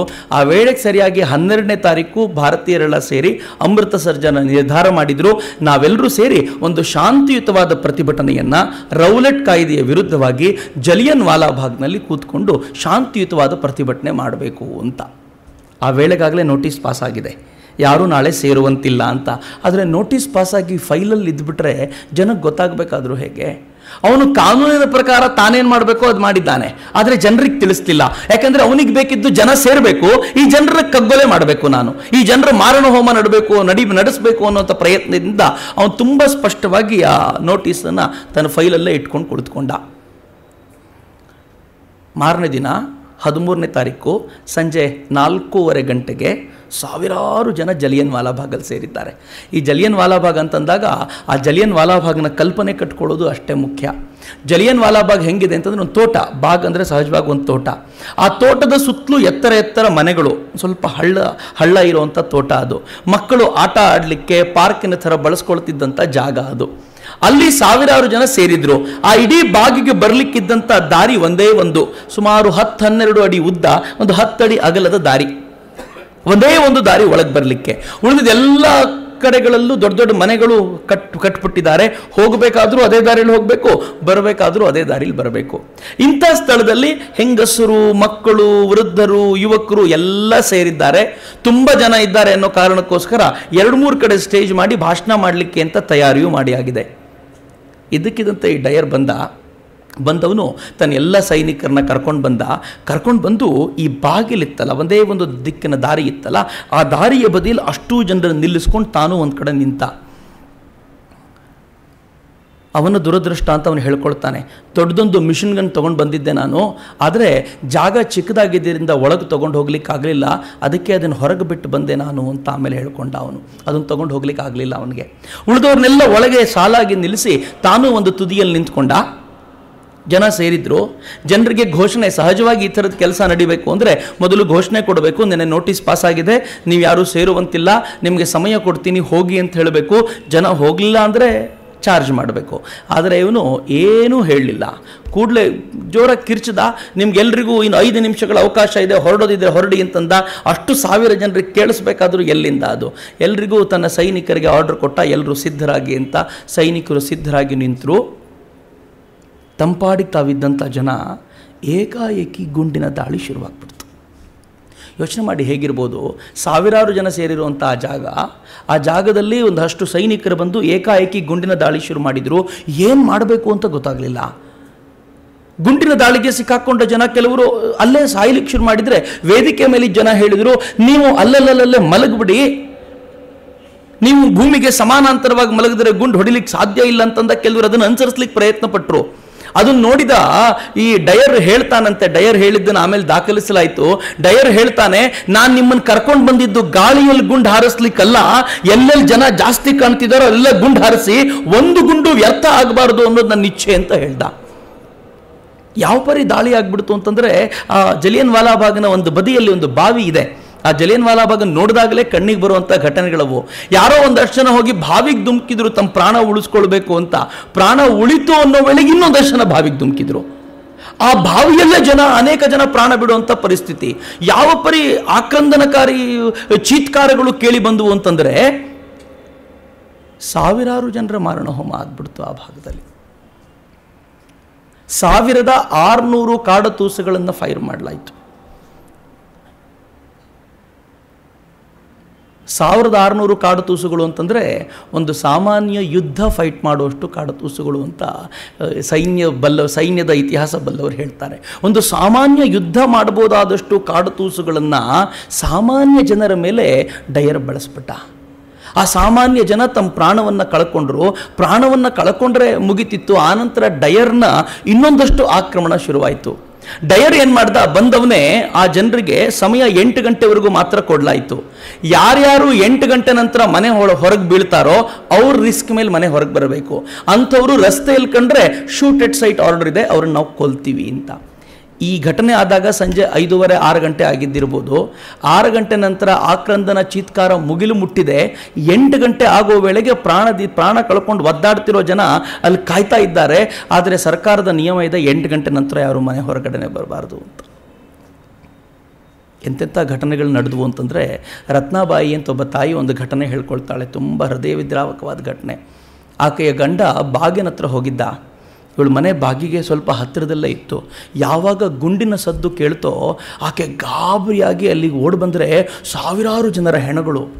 ಆ ಹೆಣಗಳ ನಡುವೆ ತನ್ನ ಗಂಡನ ಹುಡುಕ್ತಾಳೆ. ಆತ ಚೀತ್ಕರಿಸ್ತಾ ಬಿದ್ಕೊಂಡಿದ್ದಾನೆ ಒಂದು ಕಡೆ. ಏನು ಮಾಡಬೇಕು ಅಂತ ಗೊತ್ತಾಗ್ತಿಲ್ಲ ಆಕೆಗೆ. ಒಂದು 4 ಜನರನ್ನ ಬಂದ್ರಪ್ಪ, ನನ್ನ ಗಂಡನ್ನ ಕರ್ಕೊಂಡು ಹೋಗಿ ಒಂದು ಕಡೆ ಸೇರಿಸೋಣ, ನನ್ನ ಮನೆಗೆ ಬಿಡಿ ಅಂತ ಕೇಳಿದ್ರೆ ಯಾರೂ ಬರಲಿಕ್ಕೆ ತಯಾರಿಲ್ಲ. ಸಮಯ 8 ಗಂಟೆ ಆಗೋಗಿದೆ. ಆಕೆಗೆ ಮಾತ್ರ ಗಾಬರಿ, ತನ್ನ ಗಂಡ ಬಿದ್ಕೊಂಡಿದ್ದಾನಲ್ಲ ಅಂತ. ಓಡಿದ್ಲು ಒಂದು ಕಡೆ ಓಡಿ ಒಬ್ಬ ಜಮೀನ್ದಾರನ ಥರ ಇದ್ದವನು ಕೇಳ್ತಾಳೆ, ಒಂದು ಮಂಚ ಕೊಡು, ಒಂದು 4 ಜನರನ್ನ ಕಳಿಸ್ಕೊಡು, ನನ್ನ ಗಂಡನ ಮನೆಗೆ ಕರ್ಕೊಂಡು ಹೋಗಬೇಕು ಅಂತ. ಆ ಜಮೀನ್ದಾರ ಮಂಚ ಕೊಡಲಿಕ್ಕೂ ತಯಾರಾದ, 4 ಜನರನ್ನ ಕಳಿಸ್ಕೊಡ್ಲಿಕ್ಕೂ ತಯಾರಾದ. ಆದರೆ ಹೋಗ್ಲಿಕ್ಕೆ 4 ಜನ ತಯಾರಿರಲಿಲ್ಲ. ಶೂಟ್ ಎಟ್ ಸೈಟ್ ಆರ್ಡರ್ ಇದೆ, 8 ಗಂಟೆ ನಂತರ ಹೋಗುವಂತಿಲ್ಲ, ಏನು ಮಾಡಬೇಕು ಅಂತ ಗೊತ್ತಿಲ್ಲ. ಆ ಹೆಣ್ಮಗಳು ತಾನೊಬ್ಬಳೇ ಬಂದ್ಲಂತೆ. ಬಂದು ಇದ್ದ ಒಂದು ಬಾಂಬು ಹಿಡ್ಕೊಂಡು, ಒಂದೆಲ್ಲೋ ಒಂದು ಸಣ್ಣ ಕಟ್ಟಿಗೆ ಪೀಸ್ ಸಿಕ್ತು ಅವಳಿಗೆ. ಆ ಕಟ್ಟಿಗೆ ಪೀಸ್ ತಗೊಂಡು ತನ್ನ ಗಂಡನ ಪಕ್ಕದಲ್ಲಿ ಕೂತ್ಕೊಂಡು, ಆಕೆ ಮುಂದೆ ಕಮಿಟಿ ಹತ್ರ ಹೇಳ್ಕೊಂಡಿರುವಂಥ ಘಟನೆ ಇದು, ಅಲ್ಲಿ ನಾಯಿಗಳು ಬರದೇ ಇರುವಂತೆ ದೂರ ಓಡಿಸ್ತಾ ಇದ್ಲಂತೆ. ರಣಹದ್ದುಗಳು ಆ ಇಡೀ ಜಲಿಯನ್ ವಾಲಾಬಾಗ್ನ ಸುತ್ತ ತಿರುಗಾಡ್ತಾ ಇತ್ತು. ಇನ್ನೂ ಅರ್ಧ ಸತ್ತಿರುವಂಥ ಹೆಣಗಳನ್ನು ತಿನ್ನಲಿಕ್ಕೆ ಕಾತರಿಸ್ಕೊಂಡು ಕಾಯ್ತಾ ಇದ್ದು ಅಂತ ಆಕೆ ಹೇಳ್ತಾಳೆ. ಆಕೆ ಹೇಳುವಂಥ ಘಟನೆ ಎಷ್ಟು ಹೃದಯ ವಿದ್ರಾವಕ ಅಂತಂದರೆ, ಒಬ್ಬ ಹುಡುಗ 14 ವರ್ಷದ ಹುಡುಗ ಈ ತಾಯಿಗೆ ಹೇಳ್ತಾನಂತಮ್ಮ, ಅವ್ನಿಗೆ ಹೇಳಲಿಕ್ಕೆ ಆಗ್ತಿಲ್ಲ, ಬಿದ್ಕೊಂಡಿದ್ದ ಕಡೆ ಬಿದ್ಕೊಂಡಿದ್ದಾನೆ. ಅಮ್ಮ ದಯವಿಟ್ಟು ಬಿಟ್ಟು ಹೋಗಬೇಡಿ ನಮ್ಮನ್ನು, ದಯವಿಟ್ಟು ಇಲ್ಲೇ ಇರಿ ಅಂತ ಕೇಳ್ಕೊಳ್ತಾನೆ ಅಂತ. ಯಾರೋ ಒಬ್ಬ ವ್ಯಕ್ತಿ 2 ಗೋಡೆಗಳ ಸಂಧಿಯಲ್ಲಿ ಸಿಕ್ಕಾಕೊಂಡ್ಬಿಟ್ಟಿದ್ದಾನೆ. ಅವ್ನು ಕೂಗಿ ಕೂಗಿ ಕೇಳ್ತಾನಂತೆ, ನನ್ನ ಕಾಲನ್ನು ಸ್ವಲ್ಪ ಬದಿಯಲ್ಲಿ ಇಡ್ತೀರಾ, ಅಲಗಾಡಿಸ್ಲಿಕ್ಕೂ ಆಗ್ತಿಲ್ಲ ನನಗೆ ಅಂತ. ಇಷ್ಟನ್ನು ನಾನು ಕಣ್ಣಾರೆ ನೋಡಿದೆ. ಆ ಒಂದು ರಾತ್ರಿ ನನ್ನ ಜೀವನದಲ್ಲಿ ಮರೀಲಿಕ್ಕಾಗದೇ ಇರುವಂಥ ಘಟನೆ ಅಂತ ಆಕೆ ಹೇಳ್ಕೊಳ್ತಾಳೆ. ಒಂದು ಹೆಣ್ಮಗಳು, ಈ ಮುಂಚಿನ ಹರಕೌರಂಥ ಹೆಣ್ಮಗಳು ಮುಂಚಿನ ಘಟನೆ, ಗೋಲಿಬಾರ್ನ ಘಟನೆ ಹೇಳ್ಕೊಳ್ತಾಳೆ. ತನ್ನ ಹುಡುಗ, ತನ್ನ ಮಗ ಪ್ರೊಟೆಸ್ಟಿಗೆ ಅಂತ ಹೋದವನು, ಯಾವುದೋ ಒಂದು ಕೂಲಿ ಕೆಲಸ ಮಾಡ್ತಿದ್ದವನು ರೈಲ್ವೆ ಸ್ಟೇಷನ್ ಹತ್ರ ಹೋದ. ಬ್ರಿಟಿಷರು ಗುಂಡು ಹಾರಿಸ್ಬೇಕಾದ್ರೆ ಅವನು 2 ಗುಂಡು ಬಂದು ಅವನ ತೊಡೆಗಳಿಗೆ ಬಿತ್ತು, ಅವನು ಅಲ್ಲೇ ಬಿದ್ದ. ಇವ್ರು ಕಷ್ಟಪಟ್ಟು ಕರ್ಕೊಂಡು ಬಂದು ಆರೈಕೆ ಮಾಡ್ತಿದ್ರೆ ಯಾವನೊಬ್ಬ ಹವಾಲ್ದಾರ್ ಅವನನ್ನು ಗುರುತಿಸಿ ಹಾಗೆ ಏಟು ಬಿದ್ದಿರೋಂಥ ಹುಡುಗನ್ನ ದರ ಎಳ್ಕೊಂಡು ಹೋಗಿ ಜೈಲಿಗೆ ಕರ್ಕೊಂಡು ಹೋಗಿ ಆ ಸೆಲ್ನೊಳಗಿಟ್ಟ. ಅಲ್ಲವನಿಗೆ ಬಡಿದು ವಿಚಾರಣೆ ಮಾಡಲಾಯಿತು. ಅಲ್ಲಿ ಕೆಲಸ ಸರಿಯಾಗಿ ಮಾಡಲಿಲ್ಲ ಅಂತ ಹೆಂಗೆ ಬಡಿದ್ರು ಅಂತಂದರೆ ಅವನ ಹೆಣ ಆಗ್ಬಿಟ್ಟ, ಮನೆಗೆ ವಾಪಸ್ಸೇ ಬರಲಿಲ್ಲ ಅಂತ. ಈ ಥರದ ಘಟನೆಗಳು ಎಷ್ಟು ಅಂತಂದರೆ, ಆ ಇಡೀ ಜಲಿಯನ್ ವಾಲಾಬಾಗ್ನಲ್ಲಿ ಸರ್ಕಾರ ಕೊಟ್ಟ ಅಂಕಿಅಂಶ 250 ಜನ ಸತ್ತರು ಅಂತ, 300 ಜನಕ್ಕೆ ಅದನ್ನು ಏರಿಸಿದ್ರು. ಆದರೆ ವಾಸ್ತವವಾಗಿ 1000ಕ್ಕೂ ಹೆಚ್ಚು ಜನ ಅವತ್ತು ನೇರವಾಗಿ ಪ್ರಾಣ ಕಳ್ಕೊಂಡಿದ್ರು. ಆನಂತರ ನರಳಿ ಸತ್ತವರ ಲೆಕ್ಕಗಳು, ಆನಂತರ ಬೇರೆ ಬೇರೆ ರೋಗಗಳಿಗೆ ಅಟ್ಯಾಕ್ ಆದವರು, ಆನಂತರ ಕೈಕಾಲುಗಳನ್ನು ಕಳ್ಕೊಂಡವರು, ಶಾಶ್ವತ ಅಂಗವೂನ ಆದವರು, ಅವರ ಸಂಖ್ಯೆಗಳೆಲ್ಲ ಬೇರೆ. ಆದರೆ ಪ್ರತ್ಯಕ್ಷ ಜಲಿಯನ್ ವಾಲಾಬಾಗ್ನಲ್ಲಿ 1300ಕ್ಕೂ ಹೆಚ್ಚು ಜನರ ಮಾರಣ ಹೋಮ ಆಯಿತು ಅಂತ ಹೇಳ್ತಾರೆ.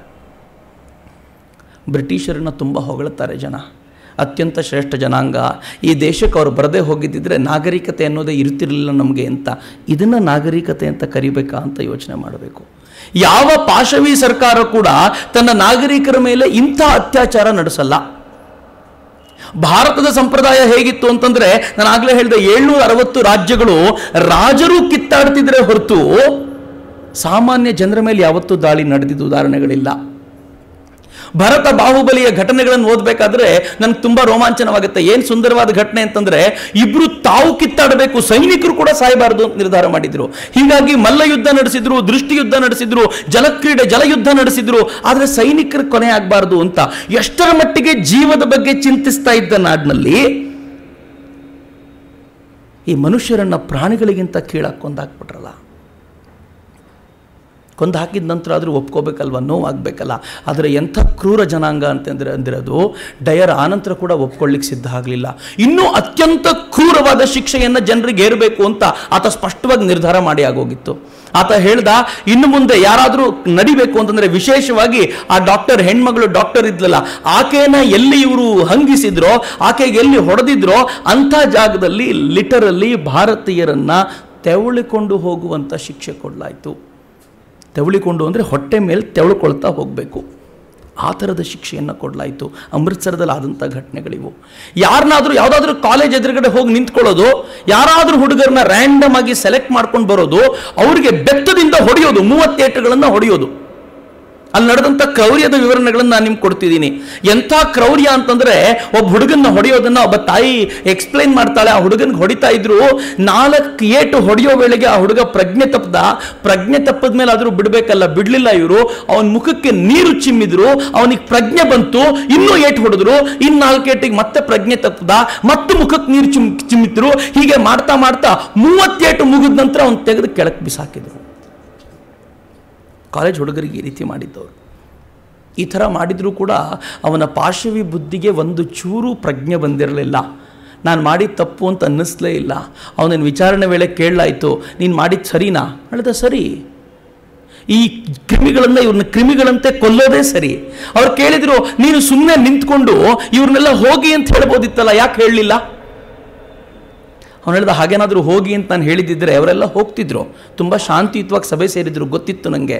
ಆದರೆ ಹೋಗಬೇಕಾದ್ರೆ ನಾನು ನೋಡಿ ನಕ್ಕೊಂಡು ಹೋಗ್ತಿದ್ರು, ನನಗೆ ಅದಿಷ್ಟ ಇರಲಿಲ್ಲ. ನನ್ನನ್ನು ಅಪಹಾಸ್ಯ ಮಾಡಿ ಹೋಗ್ತಿದ್ರು, ನನಗದಿಷ್ಟ ಇರಲಿಲ್ಲ. ನನಗೆ ಇವ್ರ ಹುಳುಗಳು, ಇವರು ನಮ್ಮ ಅಧೀನದಲ್ಲಿರುವಂಥ ಜನ ಅಂತ ತೋರಿಸ್ಬೇಕಿತ್ತು. ಅದಕ್ಕೋಸ್ಕರ ಈ ಕೃತ್ಯ ಮಾಡದೆ ಅಂತ ಹೆಮ್ಮೆಯಿಂದ ಹೇಳ್ಕೊಳ್ತಾನೆ. ಈ ಪಾಶವಿ ಕೃತ್ಯವನ್ನು ನಾನು ಮಾಡಿದ್ದು ಸರಿ ಅಂತ ಸಾಧಿಸಿಕೊಳ್ಳುವಂಥ ಪ್ರಯತ್ನ ಮಾಡ್ತಾನಲ್ಲ ಒಬ್ಬ, ಈ ಕ್ರೌರ್ಯವನ್ನು ಅರ್ಥ ಮಾಡ್ಕೋಬೇಕು ಅಷ್ಟೇ. ನಾವು ಮುಂದಿನ ಸಮಾಜಕ್ಕೆ ಹೇಳಬೇಕಾದ್ರೆ ಬ್ರಿಟಿಷರನ್ನ ವರ್ಣಿಸಿ ಹೇಳಿದ್ವಿ. ಅವ್ರು ಬರದೇ ಹೋಗಿದ್ರೆ ರಾಷ್ಟ್ರ ದಿಸೆ ತಪ್ಪಿತ್ತು ಅಂತ ಹೇಳಿದ್ವಿ. ಆದರೆ ಬ್ರಿಟಿಷರು ಈ ದೇಶದಲ್ಲಿ ನಡೆಸಿದ ಕ್ರೌರ್ಯದ ಒಂದು ಅಧ್ಯಾಯ ಇದೆಯಲ್ಲ, ಆ ಅಧ್ಯಾಯವನ್ನು ಪ್ರೆಸೆಂಟ್ ಮಾಡಬೇಕಲ್ಲ. ಎಷ್ಟರ ಮಟ್ಟಿಗೆ ಅವನ ಈ ಕ್ರೌರ್ಯಕ್ಕೆ ಬೆಂಬಲ ವ್ಯಕ್ತವಾಗಿತ್ತು ಅಂತಂದ್ರೆ, ಯುರೋಪ್ನಲ್ಲಿ ಮತ್ತು ಭಾರತದಲ್ಲಿರುವಂಥ ಯುರೋಪಿಯನ್ನರು ವಿಶೇಷವಾಗಿ ಹೆಣ್ಣು ಮಕ್ಕಳು ಡಯರ್ನ ವಿಶೇಷವಾಗಿ ಅಭಿನಂದಿಸಿದ್ರು. ಯುರೋಪ್ನಲ್ಲಂತೂ ಒಂದು ಪತ್ರಿಕೆಯಲ್ಲಿ ಒಂದು ಜಾಹೀರಾತನ್ನು ಕೊಟ್ಟು, ಡಯರ್ಗೆ ನಾವೆಲ್ಲರೂ ಫಂಡ್ ರೈಸ್ ಮಾಡಿ ಅವನಿಗೆ ಹಣ ಕೊಡಬೇಕು, ಇಂಥ ಒಳ್ಳೆ ಕೃತ್ಯ ಮಾಡಿದ್ದಾನೆ ಅಂತ ಖುಷಿ ಪಟ್ಕೊಂಡು ಸುಮಾರು 25,000 ಪೌಂಡ್ನಷ್ಟು ಹಣ ಸಂಗ್ರಹ ಮಾಡಿ ಅವನಿಗೆ ಗಿಫ್ಟನ್ನಾಗಿ ಕೊಡಲಾಯಿತು. ಇದು ಅವ್ರ ಬುದ್ಧಿ. ಇದನ್ನು ಯಾಕೆ ತುಂಬ ಸ್ಪೆಸಿಫಿಕ್ಕಾಗಿ ಹೇಳ್ತಿದ್ದೀನಿ ಅಂತಂದರೆ, ಅವ್ರ ವ್ಯಕ್ತಿತ್ವ ಎಂಥದ್ದು ಅಂತ ಅರ್ಥ ಮಾಡ್ಕೊಳ್ಳಿಕ್ಕೋಸ್ಕರ. ಸ್ವಾಮಿ ವಿವೇಕಾನಂದರು ಹೇಳಿದ್ರಲ್ಲ, ಯಾವ ನಾಗರಿಕತೆ ಆ ದಿಕ್ಕಿಂದ ಬಂತೋ ಅದು ಸಹಜವಾಗಿ ಪಾಶವಿ ಕೃತ್ಯವನ್ನು ನಡೆಸುವಂಥದ್ದು ಅಂತ. ಅವರನ್ನು ವಿರೋಧಿಸಲಿಕ್ಕೆ ನೀವು ಬಳಸುವಂಥ ಯಾವುದೇ ಶಾಂತಿಯ ಮಾರ್ಗಗಳು ಸೂಕ್ತವೇ ಅಲ್ಲ. ಶಾಂತಿಯುತವಾಗಿ ಸೇರಿದ್ದ ಜನರ ಮೇಲೆ ನಡೆದಂಥ ಆಕ್ರಮಣಕ್ಕೆ ಈ ಥರದ ಆಕ್ರಮಣ ನಡೆಯುತ್ತೆ ಅಂತಾದರೆ ಅವರ ಕೃತ್ಯ ಎಂಥದ್ದಿರ್ಬೋದು, ಅವರ ಪಾಶವಿ ವೃತ್ತಿ ಎಂಥದ್ದಿರ್ಬೋದು ಅನ್ನೋದು ಯೋಚನೆ ಮಾಡಬೇಕು ಅನ್ನೋ ಕಾರಣಕ್ಕೋಸ್ಕರ ಇಷ್ಟನ್ನು ವಿಶದವಾಗಿ ಹೇಳ್ತಿರೋದು. ಗಾಂಧೀಜಿ ಒಂದು ಕ್ಷಣ ತಲ್ಲಣಗೊಂಡ್ಬಿಟ್ರು, ಏನೆಲ್ಲ ನಡೆದೋಯ್ತಲ್ಲ ಅಂತ. Hunter committee ನೇಮಿಸಲಾಯಿತು.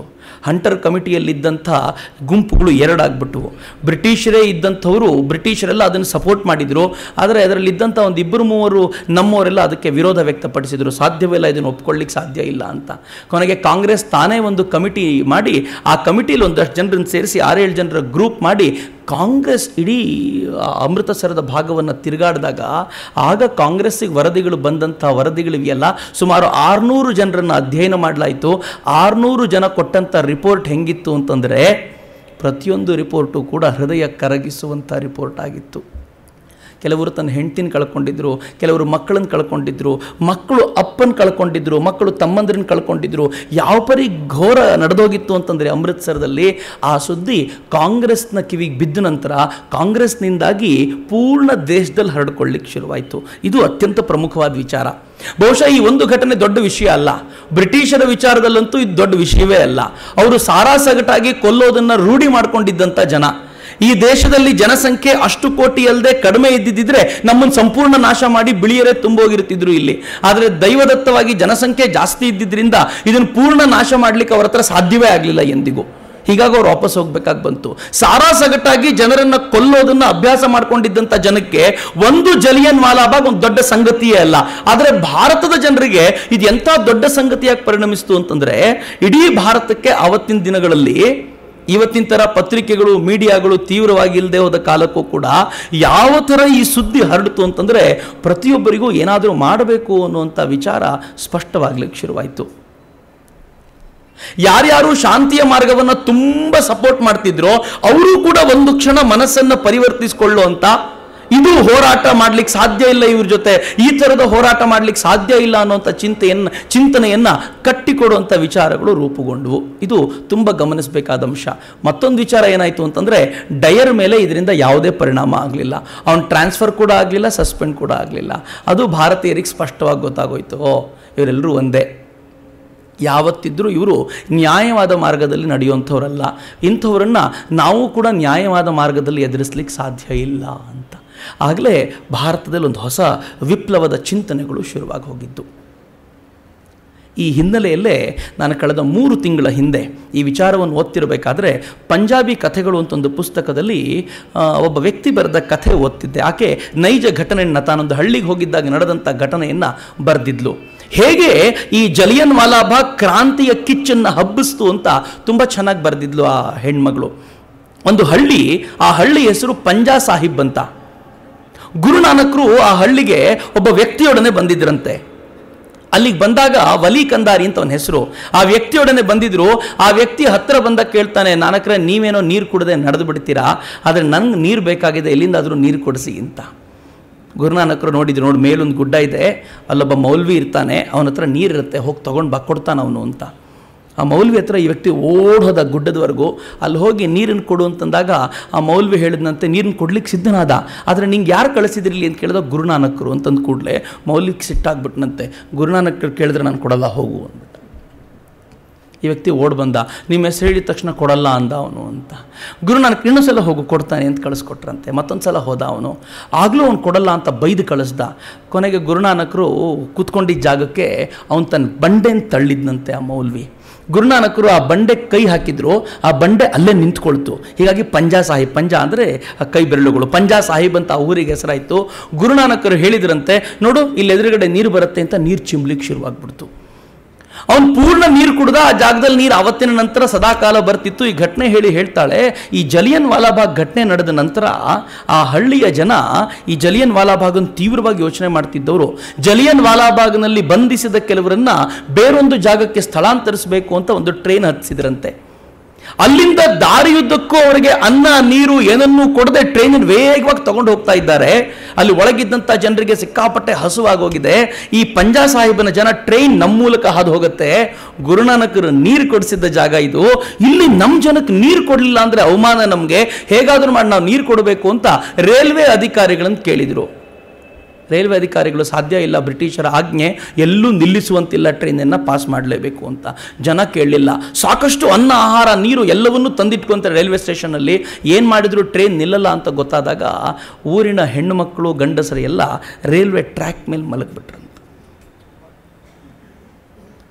ಟ್ರೈನ್ ಅತ್ಯಂತ ವೇಗವಾಗಿ ಬಂದು ಮುಂದಿದ್ದ ಜನರ ಮೇಲೆಲ್ಲ ಟ್ರೈನ್ ಹಾದು ಹೋಯ್ತಂತೆ. ಹಾದು ಹೋಗಿ ಇನ್ನೂ ಆ ಚಕ್ರ ಮುಂದಕ್ಕೆ ಮೂವ್ ಆಗಲ್ಲ ಅಂತ ಗೊತ್ತಾದಾಗ ಒಂದು ಕಡೆ ಬಂದು ನಿಂತ್ಕೋತಂತೆ.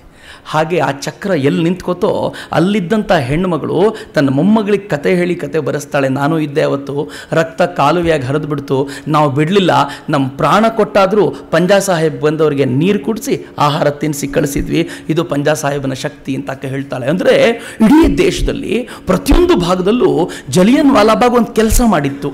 ಜಲಿಯನ್ ವಾಲಾಬಾಗ್ ಜನರಿಗೆ ಪ್ರಾಣ ಕೊಡಲಿಕ್ಕೆ ಅಂತ ಪ್ರಚೋದನೆ ಕೊಟ್ಟಾಗಿತ್ತು. ಜಲಿಯನ್ ವಾಲಾಬಾಗ್ ಜನರನ್ನ ಸಂಘಟನೆ ಮಾಡಿ ಹೇಳಿತ್ತು, ಮುಕ್ತಿ ಅಂತಂದ್ರೆ ಸ್ವಂತ ಮುಕ್ತಿ ಅಲ್ಲ, ಅದು ರಾಷ್ಟ್ರದ ಮುಕ್ತಿ ಅಂತ. ಭಾರತ ತನ್ನ ಪ್ರಾಚೀನ ಚಿಂತನೆಗಳ ಮೇಲೆ ಮತ್ತೆ ಬೆಳೆದು ನಿಲ್ಲಬೇಕು ಅನ್ನುವಂಥ ಕಲ್ಪನೆಯನ್ನ ಪ್ರತಿಯೊಬ್ಬರು ತಂತಾನೆ ಕಟ್ಟಿಕೊಳ್ಳಿಕ್ಕೆ ಶುರು ಮಾಡಿದ್ರು. ಹೀಗಾಗಿ ಯುವಕರ ತಂಡಗಳು ಸಹಜವಾಗಿ ರಚನೆ ಆಗ್ತಾ ಬಂದವು. ಜಲಿಯನ್ ವಾಲಾಬಾಗ್ನಲ್ಲಿ ಪ್ರತ್ಯಕ್ಷವಾಗಿ ಭಾಗವಹಿಸಿದವರಂತೂ, ಪ್ರತ್ಯಕ್ಷವಾಗಿ ಆ ಘೋರವನ್ನು ಕಂಡವರಂತೂ ಸುಮ್ಮನಿರ್ಲಿಕ್ಕೆ ಸಾಧ್ಯನೇ ಇಲ್ಲ. ಆ ಜಲಿಯನ್ ವಾಲಾಬಾಗ್ನ ಘಟನೆ ಓದ್ತಾ ಇರೋನಿಗೆ ಸುಮ್ಮನಿರ್ಲಿಕ್ಕೆ ಸಾಧ್ಯ ಇಲ್ಲ. ಇನ್ನು ಪ್ರತ್ಯಕ್ಷವಾಗಿ ಆ ಘಟನೆ ಕಂಡವನ ಕತೆ ಏನಾಗಿರಬೇಡ. ತನ್ನ ತಾಯಿನ ಕಳ್ಕೊಂಡ, ತನ್ನ ತಮ್ಮನ ಕಳ್ಕೊಂಡ, ತನ್ನ ತಂದೆನ ಕಳ್ಕೊಂಡ ವ್ಯಕ್ತಿಗಳ ಘಟನೆಗಳು ಹೆಂಗಾಗಿರ್ಬೇಡ. ಒಟ್ಟಾರೆಯಾಗಿ ಈ ಒಂದು ಘಟನೆ ಈ ಥರದ ಲಕ್ಷಾಂತರ ಜನರಿಗೆ ಪ್ರೇರಣೆ ಕೊಡಲಿಕ್ಕೆ ಸಾಕಷ್ಟಾಯಿತು. ಮಾತೃವೇದಿ ಅನ್ನೋ ಸಂಘಟನೆ ಕಟ್ಟಿಕೊಂಡ ಚಂದಿಲಾಲನಿಗೆ ಸೂಕ್ಷ್ಮವಾಗಿ ಶಕ್ತಿಯನ್ನು ತುಂಬಿದ್ದು ಈ ಜಲಿಯನ್ ವಾಲಾಬಾಗ್ ಘಟನೆ ಅನ್ನೋದು ಸ್ಮರಣೀಯವಾದ ಅಂಶ. ಮುಂದೆ ಭಗತ್ ಸಿಂಗ್ನಂಥ ಕ್ರಾಂತಿಕಾರಿಗಳನ್ನು ಹುಟ್ಟುಹಾಕಲಿಕ್ಕೆ, ಅದಕ್ಕೂ ಮುಂಚೆ ಶಚೀಂದ್ರ ಸನ್ಯಾಲ್ನಂಥ ಕ್ರಾಂತಿಕಾರಿಗಳು ಹಿಂದೂಸ್ತಾನ್ ರಿಪಬ್ಲಿಕನ್ ಆರ್ಮಿ ಅನ್ನುವಂಥ ಸಂಘಟನೆಗಳನ್ನು ಕಟ್ಟಲಿಕ್ಕೆ ಅವರಿಗೆ ಪ್ರೇರಣೆ ಕೊಟ್ಟಿದ್ದು ಇದೆ. ಗದರ್ ಪಕ್ಷ ಸಂಪೂರ್ಣ ನಾಶವಾದ ನಂತರ ಮುಂದೇನು ಮಾಡಬೇಕು ಅಂತ ಯೋಚನೆ ಮಾಡ್ತಿದ್ದ ಸೈನಿಕರು, ಕ್ರಾಂತಿಕಾರಿಗಳೆಲ್ಲ ಸ್ಪಷ್ಟವಾಗಿ ನಿರ್ಧಾರ ಮಾಡಿಕೊಂಡು ನಾವೊಂದು ಕ್ರಾಂತಿಕಾರಿ ಸಂಘಟನೆ ಕಟ್ಕೋಬೇಕು, ಬ್ರಿಟಿಷರ ವಿರುದ್ಧ ಶಸ್ತ್ರಸಜ್ಜಿತರಾಗೇ ಹೋರಾಟ ಮಾಡಬೇಕು ಅನ್ನುವಂಥ ಪ್ರಯತ್ನವನ್ನು ಸ್ಪಷ್ಟವಾಗಿ ಮಾಡಿಕೊಂಡಿದ್ದು ಈ ಜಲಿಯನ್ ವಾಲಾಬಾಗ್ ಘಟನೆಯ ಕಾರಣದಿಂದಾಗಿ ಅನ್ನೋದು ನಾವೆಲ್ಲರೂ ಸ್ಪಷ್ಟವಾಗಿ ನೆನಪಿಟ್ಕೊಳ್ಬೇಕಾದಂಥ ಅಂಶ. ಹಿಂದೂಸ್ತಾನ್ ರಿಪಬ್ಲಿಕನ್ ಆರ್ಮಿ ತನ್ನ ಟೆಂಟಕಲ್ಸನ್ನು ವ್ಯಾಪಕವಾಗಿ ಹಬ್ಕೊಳ್ಳಿಕ್ಕೆ ಈ ಘಟನೆಗಳನ್ನೇ ಬಳಸ್ಕೊಳ್ತಿತ್ತು ಅನ್ನೋದನ್ನು ಒಪ್ಕೋಬೇಕು. ಭಗತ್ ಸಿಂಗ್ನ ಜೀವನದಲ್ಲಿ ಘಟನೆ ಬರುತ್ತಲ್ಲ, ಭಗತ್ ಸಿಂಗ್ ತಾನು ಈ ಮಣ್ಣನ್ನು, ಜಲಿಯನ್ ವಾಲಾಬಾಗಿನ ಮಣ್ಣನ್ನು ಒಂದು ಬಾಟಲಲ್ಲಿ ತುಂಬಿಕೊಂಡು ತನ್ನ ಮನೇಲಿ ಪ್ರತಿದಿನ ಅದು ನೋಡ್ತಿದ್ದ ಅಂತ. ಇದಕ್ಕೊಂದು ಪ್ರತೀಕಾರ ತಗೊಳ್ಳೇಬೇಕು. ಇದಕ್ಕೆ ಪ್ರತೀಕಾರ ಏನು ಅಂದರೆ ನನ್ನ ರಾಷ್ಟ್ರವನ್ನು ಮುಕ್ತಗೊಳಿಸೋದು ಅಂತ. ಈ ಪ್ರತೀಕಾರದ ಹಂತ ಎಲ್ಲಿವರೆಗೂ ಇತ್ತು ಅಂತಂದ್ರೆ, ಆಗ ಪ್ರವರ್ಧಮಾನಕ್ಕೆ ಬರ್ತಿದ್ದ 1903 ಹುಟ್ಟಿದ್ದಂಥ ಒಬ್ಬ ಹುಡುಗ ಉಧಮ್ ಸಿಂಗ್, ಆಗ ಸುಮಾರು 16 ವರ್ಷದ ಹುಡುಗ, ತನ್ನ ತಂದೆನ ತನ್ನ ತಮ್ಮನನ್ನ ಜಲಿಯನ್ ವಾಲಾಬಾಗಲ್ಲಿ ಕಳ್ಕೊಂಡವನು ಆ ಘಟನೆಗಳನ್ನ ಕಣ್ಣಾರೆ ನೋಡಿ ಆ ಘಟನೆಗೊಂದು ಪ್ರತೀಕಾರ ತಗೋಬೇಕು ಅಂತ ಸ್ಪಷ್ಟವಾಗಿ ನಿರ್ಧಾರ ಮಾಡಿದ್ದ. ಅವನ ನಿರ್ಧಾರ ಇದ್ದಿದ್ದು ಈ ಘಟನೆಯ ಸೂತ್ರಧಾರ ಓಡ್ವೇರ್ನ ಹತ್ಯೆ ನಾನು ಮಾಡಬೇಕು ಅಂತ. ಆದರೆ ಹೇಗೆ ಮಾಡೋದು? ಇಂಜಿನಿಯರಿಂಗ್ ಪದವಿಯನ್ನು ಪಡ್ಕೊಂಡಿದ್ದಂಥ ಆ ಹುಡುಗ ಓಡ್ವೇರ್ನ ಅನುಸರಿಸಿಕೊಂಡು ಲಂಡನ್ನಿಗೆ ಹೋದ. ನೋಡಿ, ಒಂದು ಪ್ರತೀಕಾರದ ಛಾಯೆ, ಒಂದು ಘಟನೆ, ಯಾಕೊಂದು ಘಟನೆ ಮಹತ್ವ ತಗೊಳ್ಳುತ್ತೆ ಅಂತಂದರೆ ಆ ಘಟನೆ ಮುಂದಾಗಲಿರುವಂಥ ಮಹತ್ವದ ಕಾರ್ಯಗಳಿಗೆ ಪ್ರೇರಣೆಯಾಗಿ ಕೆಲಸ ಮಾಡುತ್ತೆ. ಈ ದೃಷ್ಟಿಯಿಂದ ನೋಡಿದರೆ ಜಲಿಯನ್ ವಾಲಾಬಾಗ್ ನಿಷ್ಕ್ರಿಯವಾಗಿದ್ದ ಭಾರತೀಯರ ಮನಸ್ಸುಗಳನ್ನು ಚೂಪ್ ಮಾಡ್ತು. ಜಲಿಯನ್ ವಾಲಾಬಾಗ್ ಸತ್ತೇ ಹೋಗಿದ್ದೀವಿ ಅನ್ಕೊಂಡಿದ್ದಂಥ ಭಾರತೀಯರ ಮನಸ್ಸುಗಳಲ್ಲಿ ಹೊಸ ಕ್ರಾಂತಿಯ ಅಲೆಯನ್ನು ಚಿಮ್ಮಿಸಿತು. ಈ ಉಧಮ್ ಸಿಂಗ್ ಅನ್ನುವಂಥ ಹುಡುಗ ಯುವಕ ತಾನು ಈ ಓಡ್ವೈರ್ನ ಅನುಸರಿಸ್ಕೊಂಡು ಹೋಗಿ ಲಂಡನ್ನಲ್ಲಿದ್ದು ಅವನ ಗೆಳೆತನ ಸಂಪಾದಿಸಿಕೊಂಡು ಅವನ ಜೊತೆ ತುಂಬ ವರ್ಷಗಳ ಕಾಲ ಆತ್ಮೀಯನಂತೆ ನಟಿಸಿ ಹೆಚ್ಚು ಕಡಿಮೆ 20 ವರ್ಷಗಳ ಕಾಲ ಕಾಯ್ಕೊಂಡಿದ್ದ. 20 ವರ್ಷ. ಒಂದು ಪ್ರತೀಕಾರಕ್ಕೆ 20 ವರ್ಷಗಳ ಕಾಲ ಇದೆಯಲ್ಲ, ತುಂಬ ದೀರ್ಘ ಅಂತ ಅನಿಸುತ್ತೆ. ಆದರೆ ಪ್ರತೀಕಾರದ ಕುದಿಯನ್ನು ಆಲೋಚನೆ ಮಾಡಿ ಹೆಂಗಿರ್ಬೋದು ಅಂತ. ಬಹುಶಃ ಉಧಮ್ ಸಿಂಗನ್ನು ನೋಡಿದಾಗಲೇ ಈ ಜಲಿಯನ್ ವಾಲಾಬಾಗ್ನ ಘಟನೆ ಎಷ್ಟು ಕ್ರೌರ್ಯಪೂರ್ಣವಾಗಿತ್ತು ಅಂತ ಅರ್ಥ ಆಗಲಿಕ್ಕೆ ಸಾಧ್ಯ. 20 ವರ್ಷಗಳ ಕಾಲ ಒಂದು ರಿಯಾಕ್ಷನ್ಗೋಸ್ಕರ ಕಾಯುತ್ತೆ ಒಂದು ಘಟನೆ ಅಂತಂದರೆ ಅದನ್ನು ಅರ್ಥ ಮಾಡ್ಕೋಬೇಕು. ಆ ದೃಷ್ಟಿಯಲ್ಲಿ ಓಡ್ವೈರ್ 20 ವರ್ಷಗಳ ನಂತರ 1940ರಲ್ಲಿ ಕಾಕ್ಸ್ಟೌನ್ ಹಾಲ್ನಲ್ಲಿ ಸಭೆಗೆ ಅಂತ ಬಂದವನು ಒಂದು ಭಾಷಣ ಮುಗಿದ ನಂತರ ತಾನೊಂದು ಹಾಸ್ಯಪೂರ್ಣ ಮಾತನಾಡಿ ತನ್ನ ಪಾಡಿಗೆ ತಾನು ಕೂತ್ಕೊಂಡವನು ಜನ ಎಲ್ಲ ಡಿಸ್ಪರ್ಸ್ ಆಗಬೇಕು ಅಂತ ಹೊರಟಾಗ ಈ ಉಧಮ್ ಸಿಂಗ್ ತನ್ನೊಳಗಿದ್ದಂಥ ಪಿಸ್ತೂಲನ್ನು ತೆಗೆದು ಓಡ್ವೈರ್ನ ಹತ್ಯೆ ಮಾಡಿದ್ನಲ್ಲ ಲಂಡನ್ನಲ್ಲಿ 20-21 ವರ್ಷಗಳ ಕಾಲ ಕಾದು ಅವನು ಹತ್ಯೆ ಮಾಡಿ ಮುಗಿಸಿ, ಹಬ್ಬ ಇವತ್ತು ನಾನು ಪ್ರತೀಕಾರ ತಗೊಂಡೆ, ನನ್ನಲ್ಲಿದ್ದಿದ್ದ ಕುದಿ ಇವತ್ತಿಗೆ ಆರ್ತು ಅಂತ ಹೇಳ್ಕೊಂಡ. ಅವನಲ್ಲಿ ನೇಣಿಗೆ ಏರಿಸಲಾಯಿತು, ಲಂಡನ್ನಲ್ಲಿ ನೇಣಿಗೆ ಏರಿಸಲಾಯಿತು. ಯಾವ ಭಾಗದಲ್ಲಿ ನಮ್ಮ ಮದನ್ ಲಾಲ್ ಧಿಂಗ್ರಾ ಕೆಲಸ ಮಾಡಿದ್ನೋ, ಯಾವ ಭಾಗದಲ್ಲಿ ನಮ್ಮ ಮದನ್ ಲಾಲ್ ಧಿಂಗ್ರಾ ಹತ್ಯೆ ಮಾಡಿ ನೇಣಿಗೆ ಏರಿದ್ನೋ ಅದೇ ಲಂಡನ್ನಲ್ಲಿ ಹತ್ಯೆ ಮಾಡಿ ಉಧಮ್ ಸಿಂಗ್ ಕೂಡ ನೇಣಿಗೆ ಏರಬೇಕಾದ ಪರಿಸ್ಥಿತಿ ಬಂತು. ನೇಣಿಗೆ ಏರಬೇಕಾದ್ರೆ ಅವನು ಹೇಳಿದ ಮಾತುಗಳು ಎಂಥದ್ದಿತ್ತು ಅಂತಂದರೆ, ಆ ಮಾತು ಎಷ್ಟು ಸ್ಪಿರಿಟೆಡ್ ಆಗಿತ್ತು ಅಂತಂದರೆ, ಅವನ ವಿಚಾರಣೆ ನಡಿಬೇಕಾದ್ರೆ ಅವನ ಮಾತು ಎಷ್ಟು ಸ್ಪಿರಿಟೆಡ್ ಆಗಿತ್ತು ಅಂತಂದರೆ, ಆ ಘಟನೆಗಳನ್ನು ಬರೆದವ್ರು ಹೇಳ್ತಾರೆ ಅವನ ಮಾತನ್ನು ಕೇಳಿ ನೆರೆದಿದ್ದವರೆಲ್ಲ ಮೈ ಮರೆತು ಬಿಟ್ಟಿದ್ರು ಅಂತ. ಇವನು ಮಾಡಿ ತಪ್ಪೇ ಇಲ್ಲ ಅನ್ನೋಷ್ಟರ ಮಟ್ಟಿಗೆ ಅವನ ಮಾತುಗಳು ಅಷ್ಟು ಸ್ಪಿರಿಟೆಡ್ ಆಗಿ ಹೊರಹೊಮ್ಮಿತ್ತಂತೆ. ಶಿಕ್ಷೆ ಕೊಡಬೇಕಾದ್ರೆ ತಲೆ ಮೇಲೆ ಕಪ್ಪು ಟೋಪಿ ಧರಿಸಿ ಶಿಕ್ಷೆ ಕೊಡಬೇಕು ಅಂತ ನಿಯಮ ಇದ್ದರೂ ಜಡ್ಜರು ಅದನ್ನು ಮರೆತು ಇವನಿಗೆ ಶಿಕ್ಷೆ ಕೊಟ್ಬಿಟ್ಟಿದ್ರು ಅಂತಂದ್ರೆ ಅಷ್ಟರ ಮಟ್ಟಿಗೆ ಅವನ ಮಾತಿನಲ್ಲಿ ತಲ್ಲೀನರಾಗುವಷ್ಟರ ಮಟ್ಟಿಗೆ ಅವನು ಮಾತಾಡಿದ್ದ ತನ್ನ ದೇಶದ ಪರವಾಗಿ. ಮಾತಾಡಬೇಕಾದ್ರೆ ಹೇಳಿದ್ದ, ನನ್ನ ದೇಶ ಮುಕ್ತವಾಗುತ್ತೆ, ನಂಗೆ ಗ್ಯಾರಂಟಿ ಇದೆ, ಆಗಿಯೇ ಆಗುತ್ತೆ, ಅದಕ್ಕೋಸ್ಕರ ನನ್ನಂಥವ್ರು ಪ್ರಾಣ ಕೊಡ್ತಿದ್ದೀವಿ ಅಂತ. ಆ ಥರದ ಒಂದು ರಿಯಾಕ್ಷನ್ಗೆ ಇದು ಕಾರಣ ಆಯಿತು. ಈ ಪಂಜಾಬ್ನ ಇತಿಹಾಸ ನೋಡಿದ್ರೆ ಅದೊಂಥರ ವಿಚಿತ್ರ. 1857ರ ಸಂಗ್ರಾಮದಲ್ಲಿ ಪಂಜಾಬ್ ಸಪೋರ್ಟ್ ಅವತ್ತೇ ಮಾಡಿದ್ದಿದ್ರೆ ಬಹುಶಃ ಬ್ರಿಟಿಷರು ಅವತ್ತೇ ಭಾರತ ಬಿಟ್ಟು ಹೋಗಬೇಕಿತ್ತು, ಅಷ್ಟು ಸ್ಟ್ರಾಂಗ್ ಸಪೋರ್ಟ್ ಇತ್ತು. ಆದರೆ ಪಂಜಾಬ್ ಅವತ್ತು ಸಪೋರ್ಟ್ ಮಾಡಿರಲಿಲ್ಲ. ಆದರೆ 1947ರ ವೇಳೆಗೆ ಅತ್ಯಂತ ಪ್ರಖರವಾದ ರಿಯಾಕ್ಷನ್ ಬಂದಿದ್ದೇ ಪಂಜಾಬಿನಿಂದ. ಇದೊಂಥರ ಸೈನ್ ವೇವ್. ನಾನು ಇದನ್ನೆಲ್ಲ ಓದ್ತಿರ್ಬೇಕಾದ್ರೆ ಅನ್ಕೊಳ್ತೀನಿ, ಯಾರು ಪ್ರಖರವಾಗಿ ಅವತ್ತು ಕೆಲಸ ಮಾಡ್ತಾರೋ ಅವ್ರು ಇವತ್ತು ಝೀರೋ ಕೆಲಸ. ಬಂಗಾಳ ಸ್ವಾತಂತ್ರ್ಯ ಸಂಗ್ರಾಮದಲ್ಲಿ ತೀವ್ರವಾದ ಹೋರಾಟ ನಡೆಸಿತ್ತು, ಆದರೆ ಇವತ್ತು ಬಂಗಾಳವನ್ನು ನೋಡಿದ್ರೆ ಗಾಬರಿ ಅಂತ ಅನಿಸುತ್ತೆ. ಸೈನ್ ವೇವಲ್ ಅತ್ಯಂತ ಕೆಳಮಟ್ಟಕ್ಕೆ ಹೋಗುತ್ತೆ. ನಾವುಗಳು ಸ್ವಾತಂತ್ರ್ಯ ಸಂಗ್ರಾಮದಲ್ಲಿ ಎಷ್ಟು ಹೋರಾಟ ಮಾಡಿದ್ವಿ ಅನ್ನೋದನ್ನು ಪಟ್ಟಿ ಹೇಳೋದೇ ಕಷ್ಟ. ನಾವು ನರೇಂದ್ರ ಭಾರತದಲ್ಲಿದ್ದವರು, ಸೀತಾ ಶರ್ಮಾ ಅವ್ರು ಹೇಳೋ ಥರ. ಆದರೆ ಇವತ್ತು ನಾವು ಎಲ್ಲ ದಿಕ್ಕಲ್ಲೂ ಮುನ್ನುಗ್ಗಬೇಕು ಅನ್ನೋಂಥ ಪ್ರಯತ್ನ ಮಾಡ್ತಿದ್ದೀವಿ. ಒಟ್ಟಲ್ಲಿ ಎಲ್ಲೋ ಒಂದು ಕಡೆ ಇಡೀ ಭಾರತವಾಗಿ ಈ ಹೋರಾಟಕ್ಕೆ ಅವತ್ತು ರೂಪುಗೊಳ್ದಿದ್ದರ ಪರಿಣಾಮವಾಗಿ ಪಂಜಾಬ್ ಈಗ ಅದರ ಪ್ರತಿಫಲವನ್ನು ಕೊಡಬೇಕಾಗಿ ಬಂತು. ಸರಿಯಾದ ರೀತಿಯಲ್ಲೇ ಪ್ರತಿಫಲ ಕೊಡ್ತು. ಎಷ್ಟೆಲ್ಲ ಕ್ರಾಂತಿಕಾರಿಗಳನ್ನು ಪಂಜಾಬ್ ಹುಟ್ಟಾಕ್ತು ಅಂತಂದರೆ, ವಿಶೇಷವಾಗಿ ಭಗತ್ ಸಿಂಗ್ ಮತ್ತು ಅವನ ಗೆಳೆಯರು ಯಾವ ಥರ ಪಂಜಾಬ್ನಲ್ಲಿ ಕ್ರಾಂತಿಯ ಅಲೆ ಎಬ್ಬಿಸಿದ್ರು ಅಂತಂದರೆ, ಇಡೀ ಪಂಜಾಬ್ ಒಟ್ಟಾಗಿ ಈ ಹೋರಾಟದಲ್ಲಿ ಮಗ್ನವಾಯಿತು. 1947ರ ಮುಂದಿನ ಸ್ವಾತಂತ್ರ್ಯದ ಘಟ್ಟ ಏನಿದೆ, ಆ ಘಟ್ಟಕ್ಕೆ ಇಡೀ ಘಟನೆಗಳು ಕಾರಣ ಆಯಿತು. ಈ ಘಟನೆಯನ್ನು ನಾವೊಂದು ಘಟನೆಯ ದೃಷ್ಟಿಯಿಂದ ನೋಡದೆ ಒಂದು ಸಮಗ್ರವಾದ ದೃಷ್ಟಿಯಿಂದ ಅಧ್ಯಯನ ಮಾಡಲಿಕ್ಕೆ ಹೋದರೆ ಇಡೀ ಭಾರತದ ಕ್ರಾಂತಿ ಕಾರ್ಯದ ಒಂದು ಶ್ರೇಷ್ಠ ಅಧ್ಯಾಯವಾಗಿ ಇದು ನಿಲ್ಲುತ್ತೆ.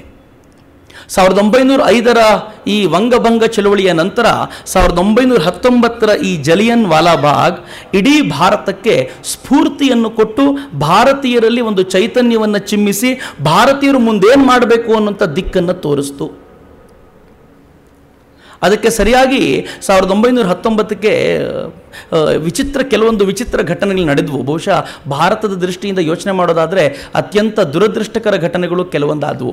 1919ರ ಘಟನೆಯನ್ನು ಈ ಲಾಲ್ ಬಾಲ್ ಪಾಲರು ಮೂವರು ಅತ್ಯಂತ ತೀವ್ರ ಗತಿಯಿಂದ ಎಲ್ಲ ಕಡೆ ತಗೊಂಡು ಹೋಗ್ತಿರ್ಬೇಕಾದ್ರೆ 1920ಕ್ಕೆ ಬಾಲಗಂಗಾಧರ್ ತಿಲಕರು ದೇಹ ಬಿಡಬೇಕಾದ ಪರಿಸ್ಥಿತಿ ಬಂದ್ಬಿಡ್ತು. ಬಾಲಗಂಗಾಧರ್ ತಿಲಕರು ದೇಹ ಬಿಡದೆ ಹೋಗಿದ್ದಿದ್ರೆ ಬಹುಶಃ ಈ ಘಟನೆ ಇನ್ನೂ ವ್ಯಾಪಕವಾಗಿ ದೇಶವ್ಯಾಪಿಯಾಗಿ ದೇಶದ ಜನರನ್ನ ಜಾಗೃತಗೊಳಿಸ್ಲಿಕ್ಕೆ ಸಾಧ್ಯ ಆಗ್ತಿತ್ತು. ಆದರೆ ಬಾಲಗಂಗಾಧರ್ ತಿಲಕರು ಯಾವಾಗ ದೇಹ ಬಿಟ್ಟರೋ ಸಹಜವಾಗಿ ಆ ಸ್ಥಾನ ಮಹಾತ್ಮ ಗಾಂಧಿಯವರಿಗೆ ಸಿಕ್ಬಿಡ್ತು. ಮಹಾತ್ಮ ಗಾಂಧಿಯವರ ಚಿಂತನೆಗಳು ವ್ಯಾಪಕವಾಗಿದ್ವು ನಿಜ, ಆದರೆ ಬ್ರಿಟಿಷರ ಚಿಂತನೆಗಳಿಗೆ ಸೂಕ್ತವಾಗಿ ಬ್ರಿಟಿಷರು ಮಾಡುವಂಥ ಹೋರಾಟಕ್ಕೆ ಸರಿಯಾಗಿ ತಾವು ಹೋರಾಟ ಮಾಡಬಲ್ವಾ ಅನ್ನೋ ಯೋಚನೆಯನ್ನು ಮಹಾತ್ಮ ಗಾಂಧಿಯವರು ಸರಿಯಾಗಿ ಸ್ವೀಕರಿಸಿದ್ರ ಅನ್ನೋ ಪ್ರಶ್ನೆ ಕೊನೆವರೆಗೂ ಹಾಗೆ ಉಳ್ಕೊಂಡು ಬಿಡುತ್ತೆ. ಮಹಾತ್ಮ ಗಾಂಧೀಜಿ ಹಳ್ಳಿಗೆ ಹೋಗಿ ಜನರನ್ನ ಸಂಘಟಿಸಿದ್ರು, ಹಳ್ಳಿಯಿಂದಲೂ ಜನರನ್ನ ಜಾಗೃತಗೊಳಿಸಿ ಸತ್ಯಾಗ್ರಹಕ್ಕೆ ಅವರನ್ನು ರೂಪುಗೊಳಿಸಿದ್ರು. ಆದರೆ ಆ ಸತ್ಯಾಗ್ರಹಕ್ಕೆ ರೂಪುಗೊಂಡಂತ ಜನ ಪರಿಪೂರ್ಣ ಪ್ರಮಾಣದ ಸತ್ಯಾಗ್ರಹ ಮಾಡ್ತಿರಲಿಲ್ಲ. ಸಹಜ, ನಾವು 4 ಜನ ರಸ್ತೆಯಲ್ಲಿ ಹೋಗ್ಬೇಕಾದ್ರೆ ಒಬ್ಬ ಪೊಲೀಸ್ ಬಂದು ನಮ್ಮ ಕೆನ್ನೆಗೆ ಹೊಡೆದ್ರೆ 2ನೇ ಕೆನ್ನೆ ಕೊಡೋದು ಬಹಳ ಕಷ್ಟ. ನಾವು ಉಲ್ಟಾ ಪೊಲೀಸಿಗೆ ಹೊಡಿಬೇಕು ಅಂತ ಅನಿಸುತ್ತೆ. ಕೊನೆ ಪಕ್ಷ 100 ಜನರಲ್ಲಿ ಒಬ್ಬ ಆದರೂ ರಿಟಾಲಿಯೇಟ್ ಮಾಡ್ತಾನೆ. ಹಾಗೆ ರಿಟಾಲಿಯೇಟ್ ಮಾಡಿದ್ದನ್ನ ಗಾಂಧೀಜಿ ಇನ್ನೂ ಪಕ್ವವಾಗದ ಸತ್ಯಾಗ್ರಹಿಗಳು ಅಂತ ಕರೆದು ಸತ್ಯಾಗ್ರಹವನ್ನು ನಿಲ್ಲಿಸುವಂತ ಮಟ್ಟಕ್ಕೆ ಹೋಗ್ಬಿಡ್ತಿದ್ರು. ಹೀಗಾಗಿ ಅನೇಕ ಜನ ಕ್ರಾಂತಿಕಾರಿಗಳಾಗಿ ಅನಿವಾರ್ಯವಾಗಿ ಉಳ್ಕೊಳ್ಬೇಕಾಗಿ ಬಂತು. ಇಲ್ಲದೆ ಹೋಗಿದ್ರೆ ಬಹುಶಃ ಇಡೀ ದೇಶ ಸತ್ಯಾಗ್ರಹದ ಹಾದಿಯಲ್ಲೇ ನಡೆದು ಬಿಡ್ತಿತ್ತು. ಆದರೆ ಆವತ್ತು ಸತ್ಯಾಗ್ರಹವನ್ನು ಜನ ಬಿಟ್ಟು ಬರಲಿಕ್ಕೆ, ಅನೇಕ ಜನ ಇದೇ ದಾರಿ ಸೂಕ್ತವಾದ್ದು ಅಂತ ನಿರ್ಧಾರ ಮಾಡಲಿಕ್ಕೆ ಅವರಿಗೆ ಕಾರಣವಾಗಿದ್ದು ಈ ಜಲಿಯನ್ ವಾಲಾಬಾಗ್ನ ಘಟನೆ. ಈ ಜಲಿಯನ್ ವಾಲಾಬಾಗ್ ಘಟನೆ ಆಗದೆ ಹೋಗಿದ್ದಿದ್ರೆ ಏನೆಲ್ಲ ಆಗ್ತಿತ್ತು ಅಂತ ಊಹಿಸೋದು ಕಷ್ಟ. ಆದರೆ ಜಲಿಯನ್ ವಾಲಾಬಾಗ್ ಘಟನೆ ಆಗಿದ್ದಿಂದ್ರಂತೂ ಖಂಡಿತವಾಗಿಯೂ ಭಾರತದ ಯುವಕರಿಗೆ ಒಂದು ಹೊಸ ಸ್ಫೂರ್ತಿ ಸಿಕ್ತು. ಭಾರತದ ಯುವಕರು ತಾವು ಮಾಡಬೇಕಾದ ಕೆಲಸವನ್ನು ಸ್ಪಷ್ಟವಾಗಿ ನಿರ್ಧಾರ ಮಾಡಿಕೊಂಡ್ರು, ಸ್ಪಷ್ಟವಾದ ಗುರಿಯತ್ತ ಹೆಜ್ಜೆ ಹಾಕಿ ಈ ದೇಶವನ್ನು ಮುಕ್ತಿಯತ್ತ ತಗೊಂಡು ಹೋಗುವಂಥ ಕೆಲಸ ಮಾಡಿದರು.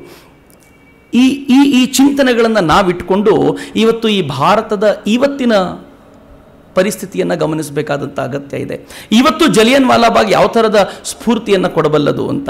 ಜಲಿಯನ್ ವಾಲಾಬಾಗಿಗೆ ನಾನು ಹೋಗಿದ್ದಾಗ ನೋಡಿದ್ದೆ. ನಾನು ಸುಮಾರು 3-4 ವರ್ಷಗಳ ಹಿಂದೆ ಜಲಿಯನ್ ವಾಲಾಬಾಗಿಗೆ ಹೋಗಿದ್ದಾಗ ಎಂಥ ದುರದೃಷ್ಟಕರ ಘಟನೆ ಇದು ಅಂತಂದರೆ, ಗೋಡೆಯ ಉದ್ದಕ್ಕೂ ಬುಲೆಟ್ ಮಾರ್ಕ್ಸ್ ಇವತ್ತಿಗೂ ಮೇಂಟೈನ್ ಮಾಡಿದ್ದಾರೆ.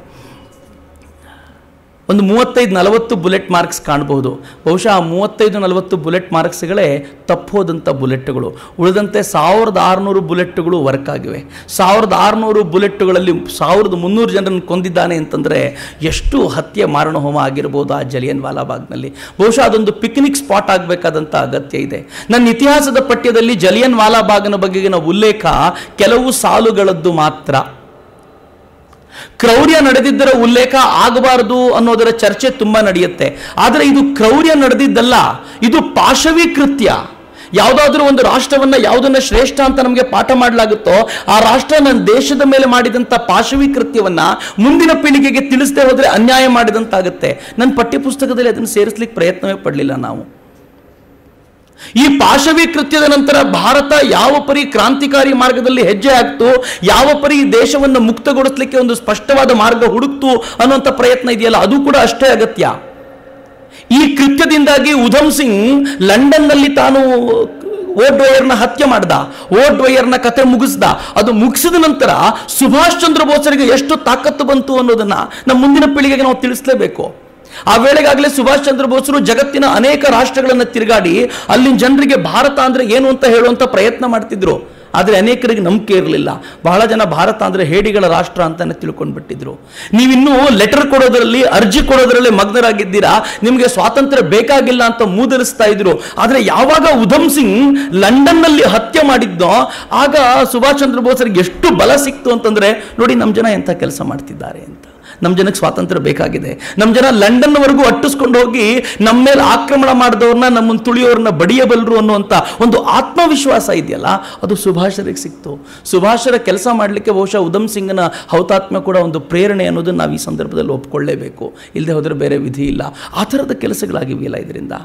ಈ ಥರದ ಪರಿಣಾಮಗಳನ್ನು ಮುಂದಿನ ಪೀಳಿಗೆಗೆ ತಿಳಿಸುವಂಥ ಹೊಣೆ ನಮ್ದಾಗಬೇಕಾಗಿತ್ತು. ಹೇಗೆ ಈ ರಾಷ್ಟ್ರವನ್ನು ತಾವು ತಮ್ಮದಾಗಿಸ್ಕೊಳ್ತೀವಿ, ಈ ರಾಷ್ಟ್ರವನ್ನು ಪಡೆಯೋದರಲ್ಲಿ ಒಂದು ಮಹತ್ವವಾದ ಕೆಲಸವನ್ನು ನಾವು ಮಾಡ್ತೀವಿ ಅನ್ನೋದನ್ನು ಹೇಳ್ಕೊಡ್ಬೇಕಾದ ಹೊಣೆ ಆಗಿತ್ತು. ಆದರೆ ಈ ಹೊಣೆಗಾರಿಕೆಯನ್ನು ಎಲ್ಲೋ ಒಂದು ಕಡೆ ನಾವೆಲ್ಲರೂ ಸೇರಿ ಮರೆತು ಬಿಟ್ವಿ ಅನ್ನೋದು ತುಂಬ ನೋವಿನ ಸಂಗತಿ. ಜಲಿಯನ್ ವಾಲಾಬಾಗಿನ ಬಗ್ಗೆ ಉಲ್ಲೇಖ ಅತ್ಯಂತ ಕಡಿಮೆ ಅನ್ನೋದನ್ನು ನಾವೆಲ್ಲರೂ ಒಪ್ಕೊಳ್ಳೇಬೇಕು. ಈ ವಿಚಾರದಲ್ಲಿ ಪ್ರತಿಯೊಂದು ಹಂತದಲ್ಲೂ ಕೂಡ ನಾವು ಇತಿಹಾಸದಲ್ಲಿ ಎಷ್ಟು ಅನಾದರ ಮಾಡಿದ್ದೀವಿ ಅಂತಂದ್ರೆ, ಈ ದೇಶ ಕಳ್ಕೊಂಡ ಭೂಭಾಗದ ಬಗ್ಗೆ ವರ್ಣನೆ ಮಾಡಲಿಲ್ಲ, ಈ ದೇಶದಿಂದ ದೂರವಾದ ರಾಷ್ಟ್ರಗಳು ಹೇಗಿವೆ ಅಂತ ವರ್ಣನೆ ಮಾಡಲಿಲ್ಲ, ಈ ದೇಶ ಶಾಶ್ವತವಾಗಿ ಉಳ್ಕೊಳ್ಳಿಕ್ಕೆ ಕಾರಣ ಏನು ಅನ್ನೋದ್ರ ಬಗ್ಗೆ ನಮ್ಮ ಮುಂದಿನ ಪೀಳಿಗೆಗೆ ತಿಳಿಸಲಿಲ್ಲ, ಈ ದೇಶದ ಸಾಮರ್ಥ್ಯಗಳೇನು, ಈ ದೇಶದ ಶಕ್ತಿ ಏನು ಅನ್ನೋದ್ರ ಬಗ್ಗೆ ವರ್ಣನೆ ಮಾಡಲಿಲ್ಲ. ಒಟ್ಟಿನಲ್ಲಿ ಈ ದೇಶವನ್ನ ನಾವು ಕೆಟ್ಟದಾಗಿ ಹೇಳಲಿಕ್ಕೆ ಏನೇನು ಬೇಕೋ ಅಷ್ಟನ್ನು ಹೇಳ್ಕೊಟ್ವಿ. ನಾನು ಯಾವಾಗಲೂ ಹೇಳ್ತಿರ್ತೀನಿ ಈ ಮಾತನ್ನ. ನನಗೆ ನನ್ನ ಮೇಷ್ಟ್ರು ಯಾವಾಗಲೂ ಹೇಳೋರು, ಈ ದೇಶ ಎಂಥದ್ದು ಅಂತಂದ್ರೆ ಆಕ್ರಮಣಕ್ಕೊಳಗಾಗಲಿಕ್ಕೆ ಇದ್ದಿದ್ದ ರಾಷ್ಟ್ರ ಅಂತ. ಗ್ರೀಕರು ಬಂದರು, ಶಕರು ಬಂದರು, ಹೂಣರು ಬಂದರು, ಮೊಘಲರು ಬಂದರು, ತುರ್ಕರು ಬಂದರು, ಅರಬ್ಬರು ಬಂದರು, ಫ್ರೆಂಚರು ಬಂದರು, ಪೋರ್ಚುಗೀಸರು ಬಂದರು, ಡಚ್ಚರು ಬಂದರು, ಇಂಗ್ಲೀಷರು ಬಂದರು, ಪಾಕಿಸ್ತಾನ ಬಂತು, ಚೀನಾನು ಬಂತು. ಇಷ್ಟೂ ಜನ ಬಂದು ಆಕ್ರಮಣ ಮಾಡಿ ಮಾಡಿ ಹೋದಂಥ ರಾಷ್ಟ್ರ ಇದು ಅಂತ. ಆದರೆ ಇವರಲ್ಲಿ ಒಬ್ಬೊಬ್ಬರು ಆಕ್ರಮಣ ಮಾಡಿದ ರಾಷ್ಟ್ರಗಳು ಇವತ್ತು ತನ್ನ ಹೆಸರಿಲ್ಲದಂತೆ ನಾಶವಾಗಿ ಹೋಗಿದೆ. ಆದರೆ ನಮ್ಮದೊಂದೇ ರಾಷ್ಟ್ರ ಇಷ್ಟು ಜನರ ಆಕ್ರಮಣ ತಡ್ಕೊಂಡು ಉಳ್ಕೊಂಡಿದೆಯಲ್ಲ, ಯಾಕೆ ಅನ್ನೋ ಪ್ರಶ್ನೆ ನಮ್ಗೆ ಯಾರು ಹೇಳಲೇ ಇಲ್ವಲ್ಲ. ಈ ಪ್ರಶ್ನೆಗೆ ಉತ್ತರ ಯಾರೂ ಕೊಡ್ಲಿಲ್ವಲ್ಲ. ಯಾಕೆ ನನ್ನ ರಾಷ್ಟ್ರ ಇಷ್ಟು ಜನರ ಆಕ್ರಮಣ ತಡ್ಕೊಂಡು ಉಳ್ಕೊಳ್ತು ಅಂತಂದ್ರೆ, ನನ್ನ ರಾಷ್ಟ್ರದಲ್ಲಿ ಬಲಿದಾನಕ್ಕೆ ಸಿದ್ಧರಾದ ಜನ ಇದ್ರು. ಈ ರಾಷ್ಟ್ರವನ್ನು ಉಳಿಸ್ಕೊಳ್ಳಿಕ್ಕೆ ಏನ್ ಬೇಕಿದ್ರು ಮಾಡ್ತೀನಿ ಅಂತ ಹೇಳುವಂತ ಜನ ಇದ್ರು.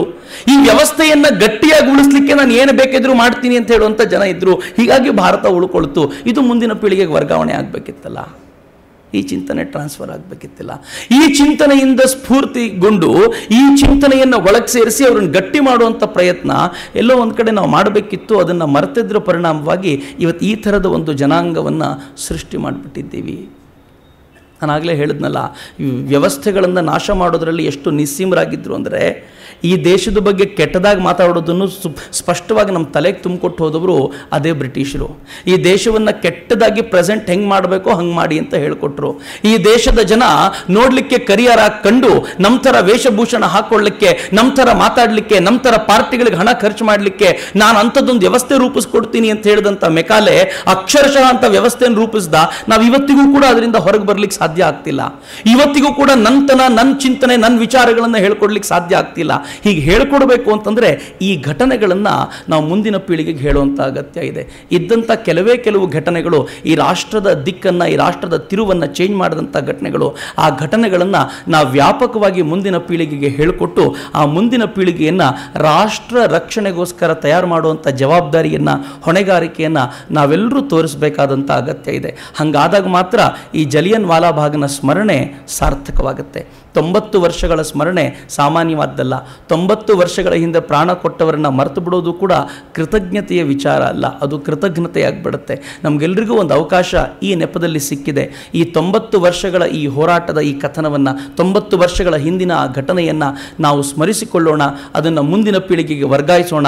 ಹೊಸದೊಂದು ರಾಷ್ಟ್ರವನ್ನು ಕಟ್ಟಲಿಕ್ಕೆ, ಹೊಸದೊಂದು ಸಮರ್ಥವಾದ ಭಾರತವನ್ನು ಕಟ್ಟಲಿಕ್ಕೆ ನಾವೆಲ್ಲರೂ ಸಜ್ಜಾಗೋಣ.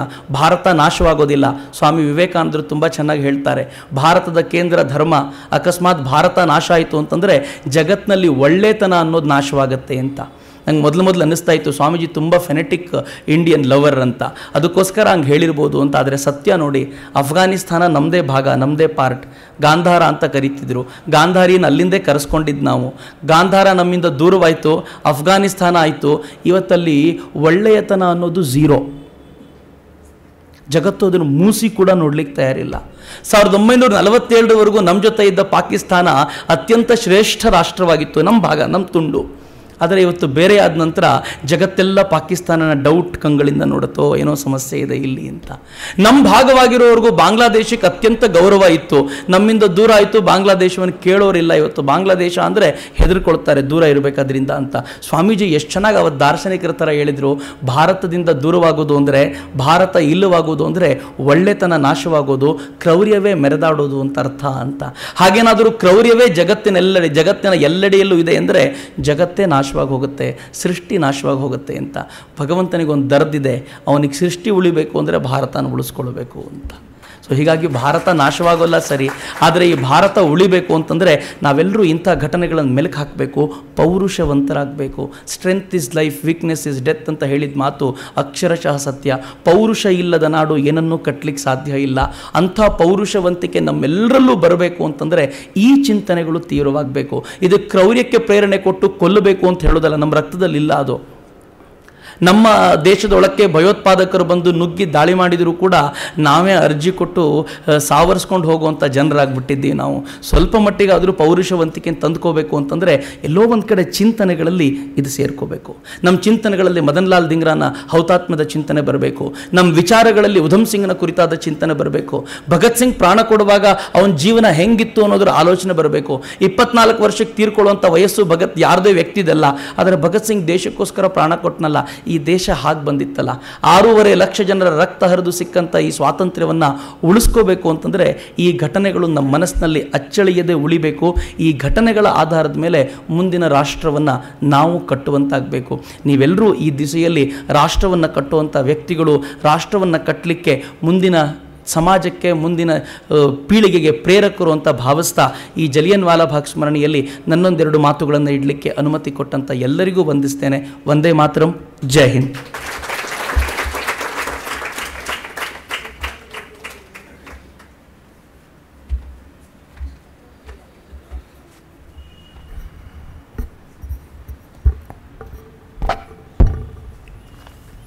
ನಮ್ಮ ನಾಳೆಯ ಕಾರ್ಯಕ್ರಮ ನಾಳೆ ಸಂಜೆ 6 ಗಂಟೆಗೆ ಹಿಂದೂಸ್ತಾನಿ ಶಾಸ್ತ್ರೀಯ ಸಂಗೀತ ಕಾರ್ಯಕ್ರಮ. ಮೈಸೂರು ನಾಗರಾಜ್ ಮತ್ತು ಪ್ರಕಾಶ್ ಸೊಂಟಕ್ಕೆ ಇವರ ಜುಗಳಬಂದಿ ವಾದನ ಕಾರ್ಯಕ್ರಮ ಇರುತ್ತೆ ನಾಳೆ ಸಂಜೆ 6 ಗಂಟೆಗೆ. ತಾವೆಲ್ಲ ದೊಡ್ಡ ಸಂಖ್ಯೆಯಲ್ಲಿ ಬರಬೇಕು ಅಂತ ಪ್ರಾರ್ಥನೆ ಮಾಡ್ತೀನಿ. ಜಲಿಯನ್ ವಾಲಾ ಬಾಗ್ ಘಟನೆ ನಡೆದ ನಂತರ ಅದರ ಬಗ್ಗೆ ಬ್ರಿಟಿಷ್ ಪಾರ್ಲಿಮೆಂಟ್ನಲ್ಲಿ ಹಲವು ತಿಂಗಳುಗಳ ಕಾಲ ಚರ್ಚೆಗಳು ಎಲ್ಲ ನಡೆದವು. ಆದರೆ ಆ ಚರ್ಚೆಗಳ ಧಾಟಿ ಹೇಗಿತ್ತು ಅಂತ ಹೇಳಿದ್ರೆ, ಗಾಂಧಿಯವರಿಗೆ, ರವೀಂದ್ರನಾಥ್ ಠಾಗೂರ್ ಅವರಿಗೆ, ಇತರರಿಗೆ ತುಂಬ ನಿರಾಶೆಯನ್ನು ಉಂಟು ಮಾಡಿತು.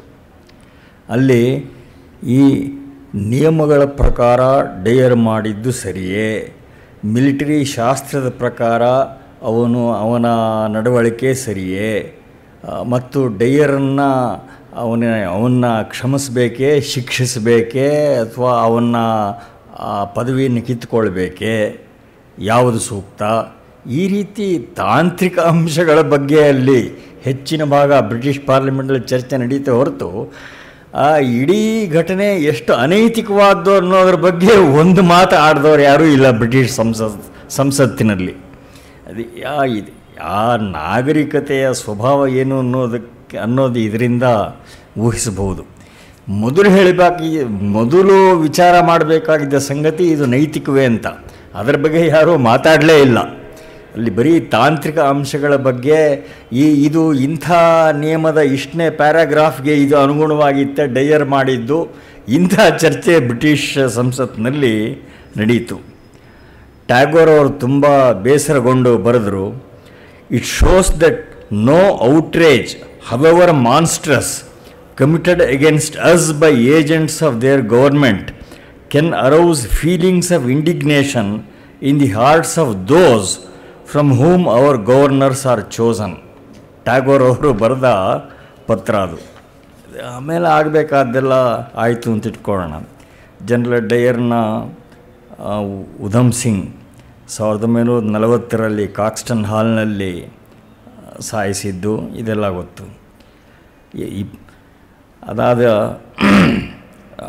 ಆದರೆ ಈ ಜಲಿಯನ್ ವಾಲಾ ಬಾಗ್ ಘಟನೆ ನಡೆಯೋದಕ್ಕೆ ಹಿಂದೆ ಕೂಡ ಅಲ್ಲಿ ಮೈಖೇಲ್ ವೋರ್ಡ್ವಯರನ ಆಡಳಿತ ಅದು ಎಷ್ಟು ಅಪ್ರೆಸಿವಾಗಿತ್ತು ಅಂದರೆ ಅದರ ಬಗ್ಗೆ 100 ಪುಟಗಳ ದಾಖಲೆಗಳು ಲಭ್ಯ ಇದ್ದವು. ಆದ್ದರಿಂದ ಬ್ರಿಟಿಷ್ ಸರ್ಕಾರ ಏನಾದರೂ ಸೆನ್ಸಿಟಿವ್ ಆಗಿ ಇದ್ದಿದ್ರೆ ಈ ಮೈಖೇಲ್ ವೋರ್ಡ್ವಯರ್ನನ್ನು ಡಿಸಿಪ್ಲಿನ್ ಮಾಡೋದಕ್ಕೆ ಅದರ ಹಿಂದೆಯೇ ಸಾಕಷ್ಟು ಆಧಾರಗಳು ಇದ್ದವು. ಆದರೆ ಬ್ರಿಟಿಷ್ ಸರ್ಕಾರ ಆ ಕೆಲಸ ಮಾಡಲಿಲ್ಲ. ಎಷ್ಟು ರೀತಿಯಲ್ಲಿ ಅವನು ದಬ್ಬಾಳಿಕೆ ನಡೆಸಿದ್ದ ಅಂತ ಹೇಳಿದ್ರೆ, forced recruitment, forced war loans ಮತ್ತು cruel prosecution of all political leaders.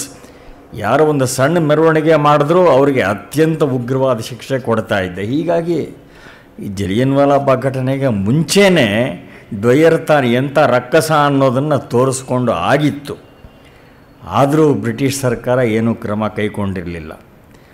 ಆಮೇಲಿಂದ ವಿಚಾರಣೆಯ ಸಂದರ್ಭದಲ್ಲಿ ಒಬ್ಬ ಬ್ರಿಟಿಷ್ ಜಡ್ಜೇನೆ, ಮುಜಫರ್ ನಗರದ ಒಬ್ಬ ಬ್ರಿಟಿಷ್ ಜಡ್ಜೇನೆ ಹೇಳ್ದ, the methods used by O'Dwyer frequently unauthorised, objectionable and highly oppressive. British ಜಡ್ಜೇನೆ ಒಬ್ಬ ಅದರ ಬಗ್ಗೆ ಹೇಳಿದ್ದ. ಹೀಗೆ ಮತ್ತು ನಾವು Dyer he happen to be the agent through whom O'Dwyer act. ನಿಜವಾಗಿ ವೋರ್ಡ್ವೈರನ್ನು ಕುಮ್ಮಕ್ಕು ಇಲ್ಲದೇ ಇದ್ದರೆ ಈ ಡಯರು ಅಷ್ಟು ಸಾಹಸ ಮಾಡ್ತಾ ಇರಲಿಲ್ಲ. ಅದಾಯ್ತಲ್ಲ, ಉಧಮ್ ಸಿಂಗು ವೋರ್ಡ್ವೈರನ್ನು ಅಲ್ಲಿ 1940 ಮಾರ್ಚ್ 13ನೇ ತಾರೀಕು ಸಂಹಾರ ಮಾಡ್ದ. ಅದಾದ 34 ವರ್ಷಗಳ ನಂತರ 1974 ಜುಲೈನಲ್ಲಿ ಉಧಮ್ ಸಿಂಗನ ಅಸ್ಥಿಗಳನ್ನು ಭಾರತಕ್ಕೆ ತರಿಸಿದ್ದಾಯಿತು. ಅವನ ಅಸ್ಥಿಗಳನ್ನು ಲಂಡನ್ನಿಂದ ತಂದು ಇಲ್ಲಿ ಅದಕ್ಕೆ ರಾಜಮರ್ಯಾದೆಯಲ್ಲಿ ಅದನ್ನು ಸ್ವೀಕರಿಸಿ ಪಲಂ ಏರ್ಪೋರ್ಟ್ನಲ್ಲಿ ಅದನ್ನು ಸ್ವೀಕರಿಸಿ, ಆಮೇಲೆ ಒಂದು ಭಾಗ ಅಸ್ಥಿಯನ್ನು ಹರಿದ್ವಾರದಲ್ಲಿ ಸಂಚಯನ ಮಾಡಿ ಇನ್ನೊಂದು ಭಾಗ ಅಸ್ಥಿಯನ್ನು ಜಲಿಯನ್ ವಾಲಾ ಬಾಗ್ನಲ್ಲೇ ಸ್ಥಾಪನೆ ಮಾಡಿದ್ದಾರೆ. ಇವತ್ತಿಗೂ ಕೂಡ ಜಲಿಯನ್ ವಾಲಾ ಬಾಗ್ನಲ್ಲಿ ಉಧಮ್ ಸಿಂಗನ ಆ ಅಸ್ಥಿಯ ಸ್ಮಾರಕ ಇದೆ. ಮತ್ತು ಈ ನಮ್ಮಲ್ಲಿ ಏನಂದರೆ ಇಷ್ಟೆಲ್ಲ ಅನಾಹುತಗಳನ್ನು ನೋಡಿದ ಮೇಲೂ ಕೂಡ ಈ ಭ್ರಮೆಗಳನ್ನು ಕಳ್ಕೊಳ್ಳೋದಿಲ್ಲ. ನಾವು ಕೇಳಿ ಬಹಳ ಸುಲಭವಾಗಿ ಮರೆತು ಬಿಡ್ತೇವೆ. ಈಗ ಇವರು ವೋರ್ಡ್ವೈರ್ನಾಗಲಿ ಮತ್ತೊಬ್ಬನಾಗಲಿ ತಾವು ಮಾಡಿದ್ದಕ್ಕೆ ಅನುಭವಿಸಿದ್ರು ಅನ್ನೋದನ್ನು ಹೇಳ್ತೀವಿ, ಮರೆತು ಬಿಡ್ತೀವಿ ಅಷ್ಟೆ. ಆದರೆ ಇದು ಮರೆಯೋದು ಮಾತ್ರವಲ್ಲ, ಇದು ಬೇರೆ ಜಗತ್ತಿನ ಇತರ ದೇಶಗಳ ನಾಯಕರಿಗೆಲ್ಲ ಇದರ ಮಹತ್ವ ಗೊತ್ತಾಯಿತು. ಮದನ್ಲಾಲ್ ಧಿಂಗ್ರಾ ಎಂಥ ದೇಶಭಕ್ತ ಅನ್ನೋದನ್ನು ವಿನ್ಸ್ಟನ್ ಚರ್ಚಿಲ್ಲು, ಲಾಯ್ಡ್ ಜಾರ್ಜು ಮುಕ್ತಕಂಠವಾಗಿ ಪ್ರಶಂಸೆ ಮಾಡಿದ್ರು. ನಮ್ಮ ನಾಯಕರನ್ನು ಮಿಸ್ಗೈಡೆಡ್ ಪೇಟ್ರಿಯಟ್ಸ್ ಅಂದರು. ಇದು ಒಂದು ದೊಡ್ಡ ದುರಂತ. ಯಾವುದೇ ಕ್ರೀಡೆಯಲ್ಲಿ ಎರಡು ಪಕ್ಷಗಳಿಗೂ ಸಮಾನವಾದ ನಿಯಮಗಳು ಇರಬೇಕಾಗತ್ತೆ. ಇವತ್ತು IPL ಟೆಸ್ಟ್ ಮ್ಯಾಚ್ ನಡೆದರೆ ಎರಡು ಪಕ್ಷಗಳಿಗೂ ಒಂದೇ ನಿಯಮ ಅನ್ವಯಿಸಬೇಕಾಗತ್ತೆ. ನೀನು ಫುಟ್ಬಾಲ್ ನಿಯಮಗಳ ಪ್ರಕಾರ ಆಟ ಆಡು, ನಾನು ಕ್ರಿಕೆಟ್ ನಿಯಮಗಳ ಪ್ರಕಾರ ಆಡ್ತೀನಿ. ಜಗತ್ತಿನಲ್ಲಿ ಹಾಗೆ ನಡೆಯೋದಿಲ್ಲ. ಅದರಿಂದ ಒಂದೇ ನಿಯಮಾವಳಿ ಎಲ್ರಿಗೂ ಅನ್ವಯವಾಗಬೇಕಾಗತ್ತೆ. ಇದನ್ನು ಇವತ್ತಿಗೂ ಕೂಡ ನಮ್ಮ ಜನ ಅರ್ಥ ಮಾಡಿಕೊಂಡ ಹಾಗಿಲ್ಲ. ರಾಜಕೀಯವಾಗಲಿ ಬೇರೆ ಆರ್ಥಿಕ ಶೋಷಣೆ ಆಗಲಿ ಯಾವುದೇ ಆಗಲಿ, the world operates only on the basis of reciprocity. ಈ ಮೂಲ ತತ್ವವನ್ನು ಯಾರೂ ಅರ್ಥ ಮಾಡಿಕೊಂಡಿಲ್ಲ. ಇದೊಂದು ದೊಡ್ಡ ದುರಂತ.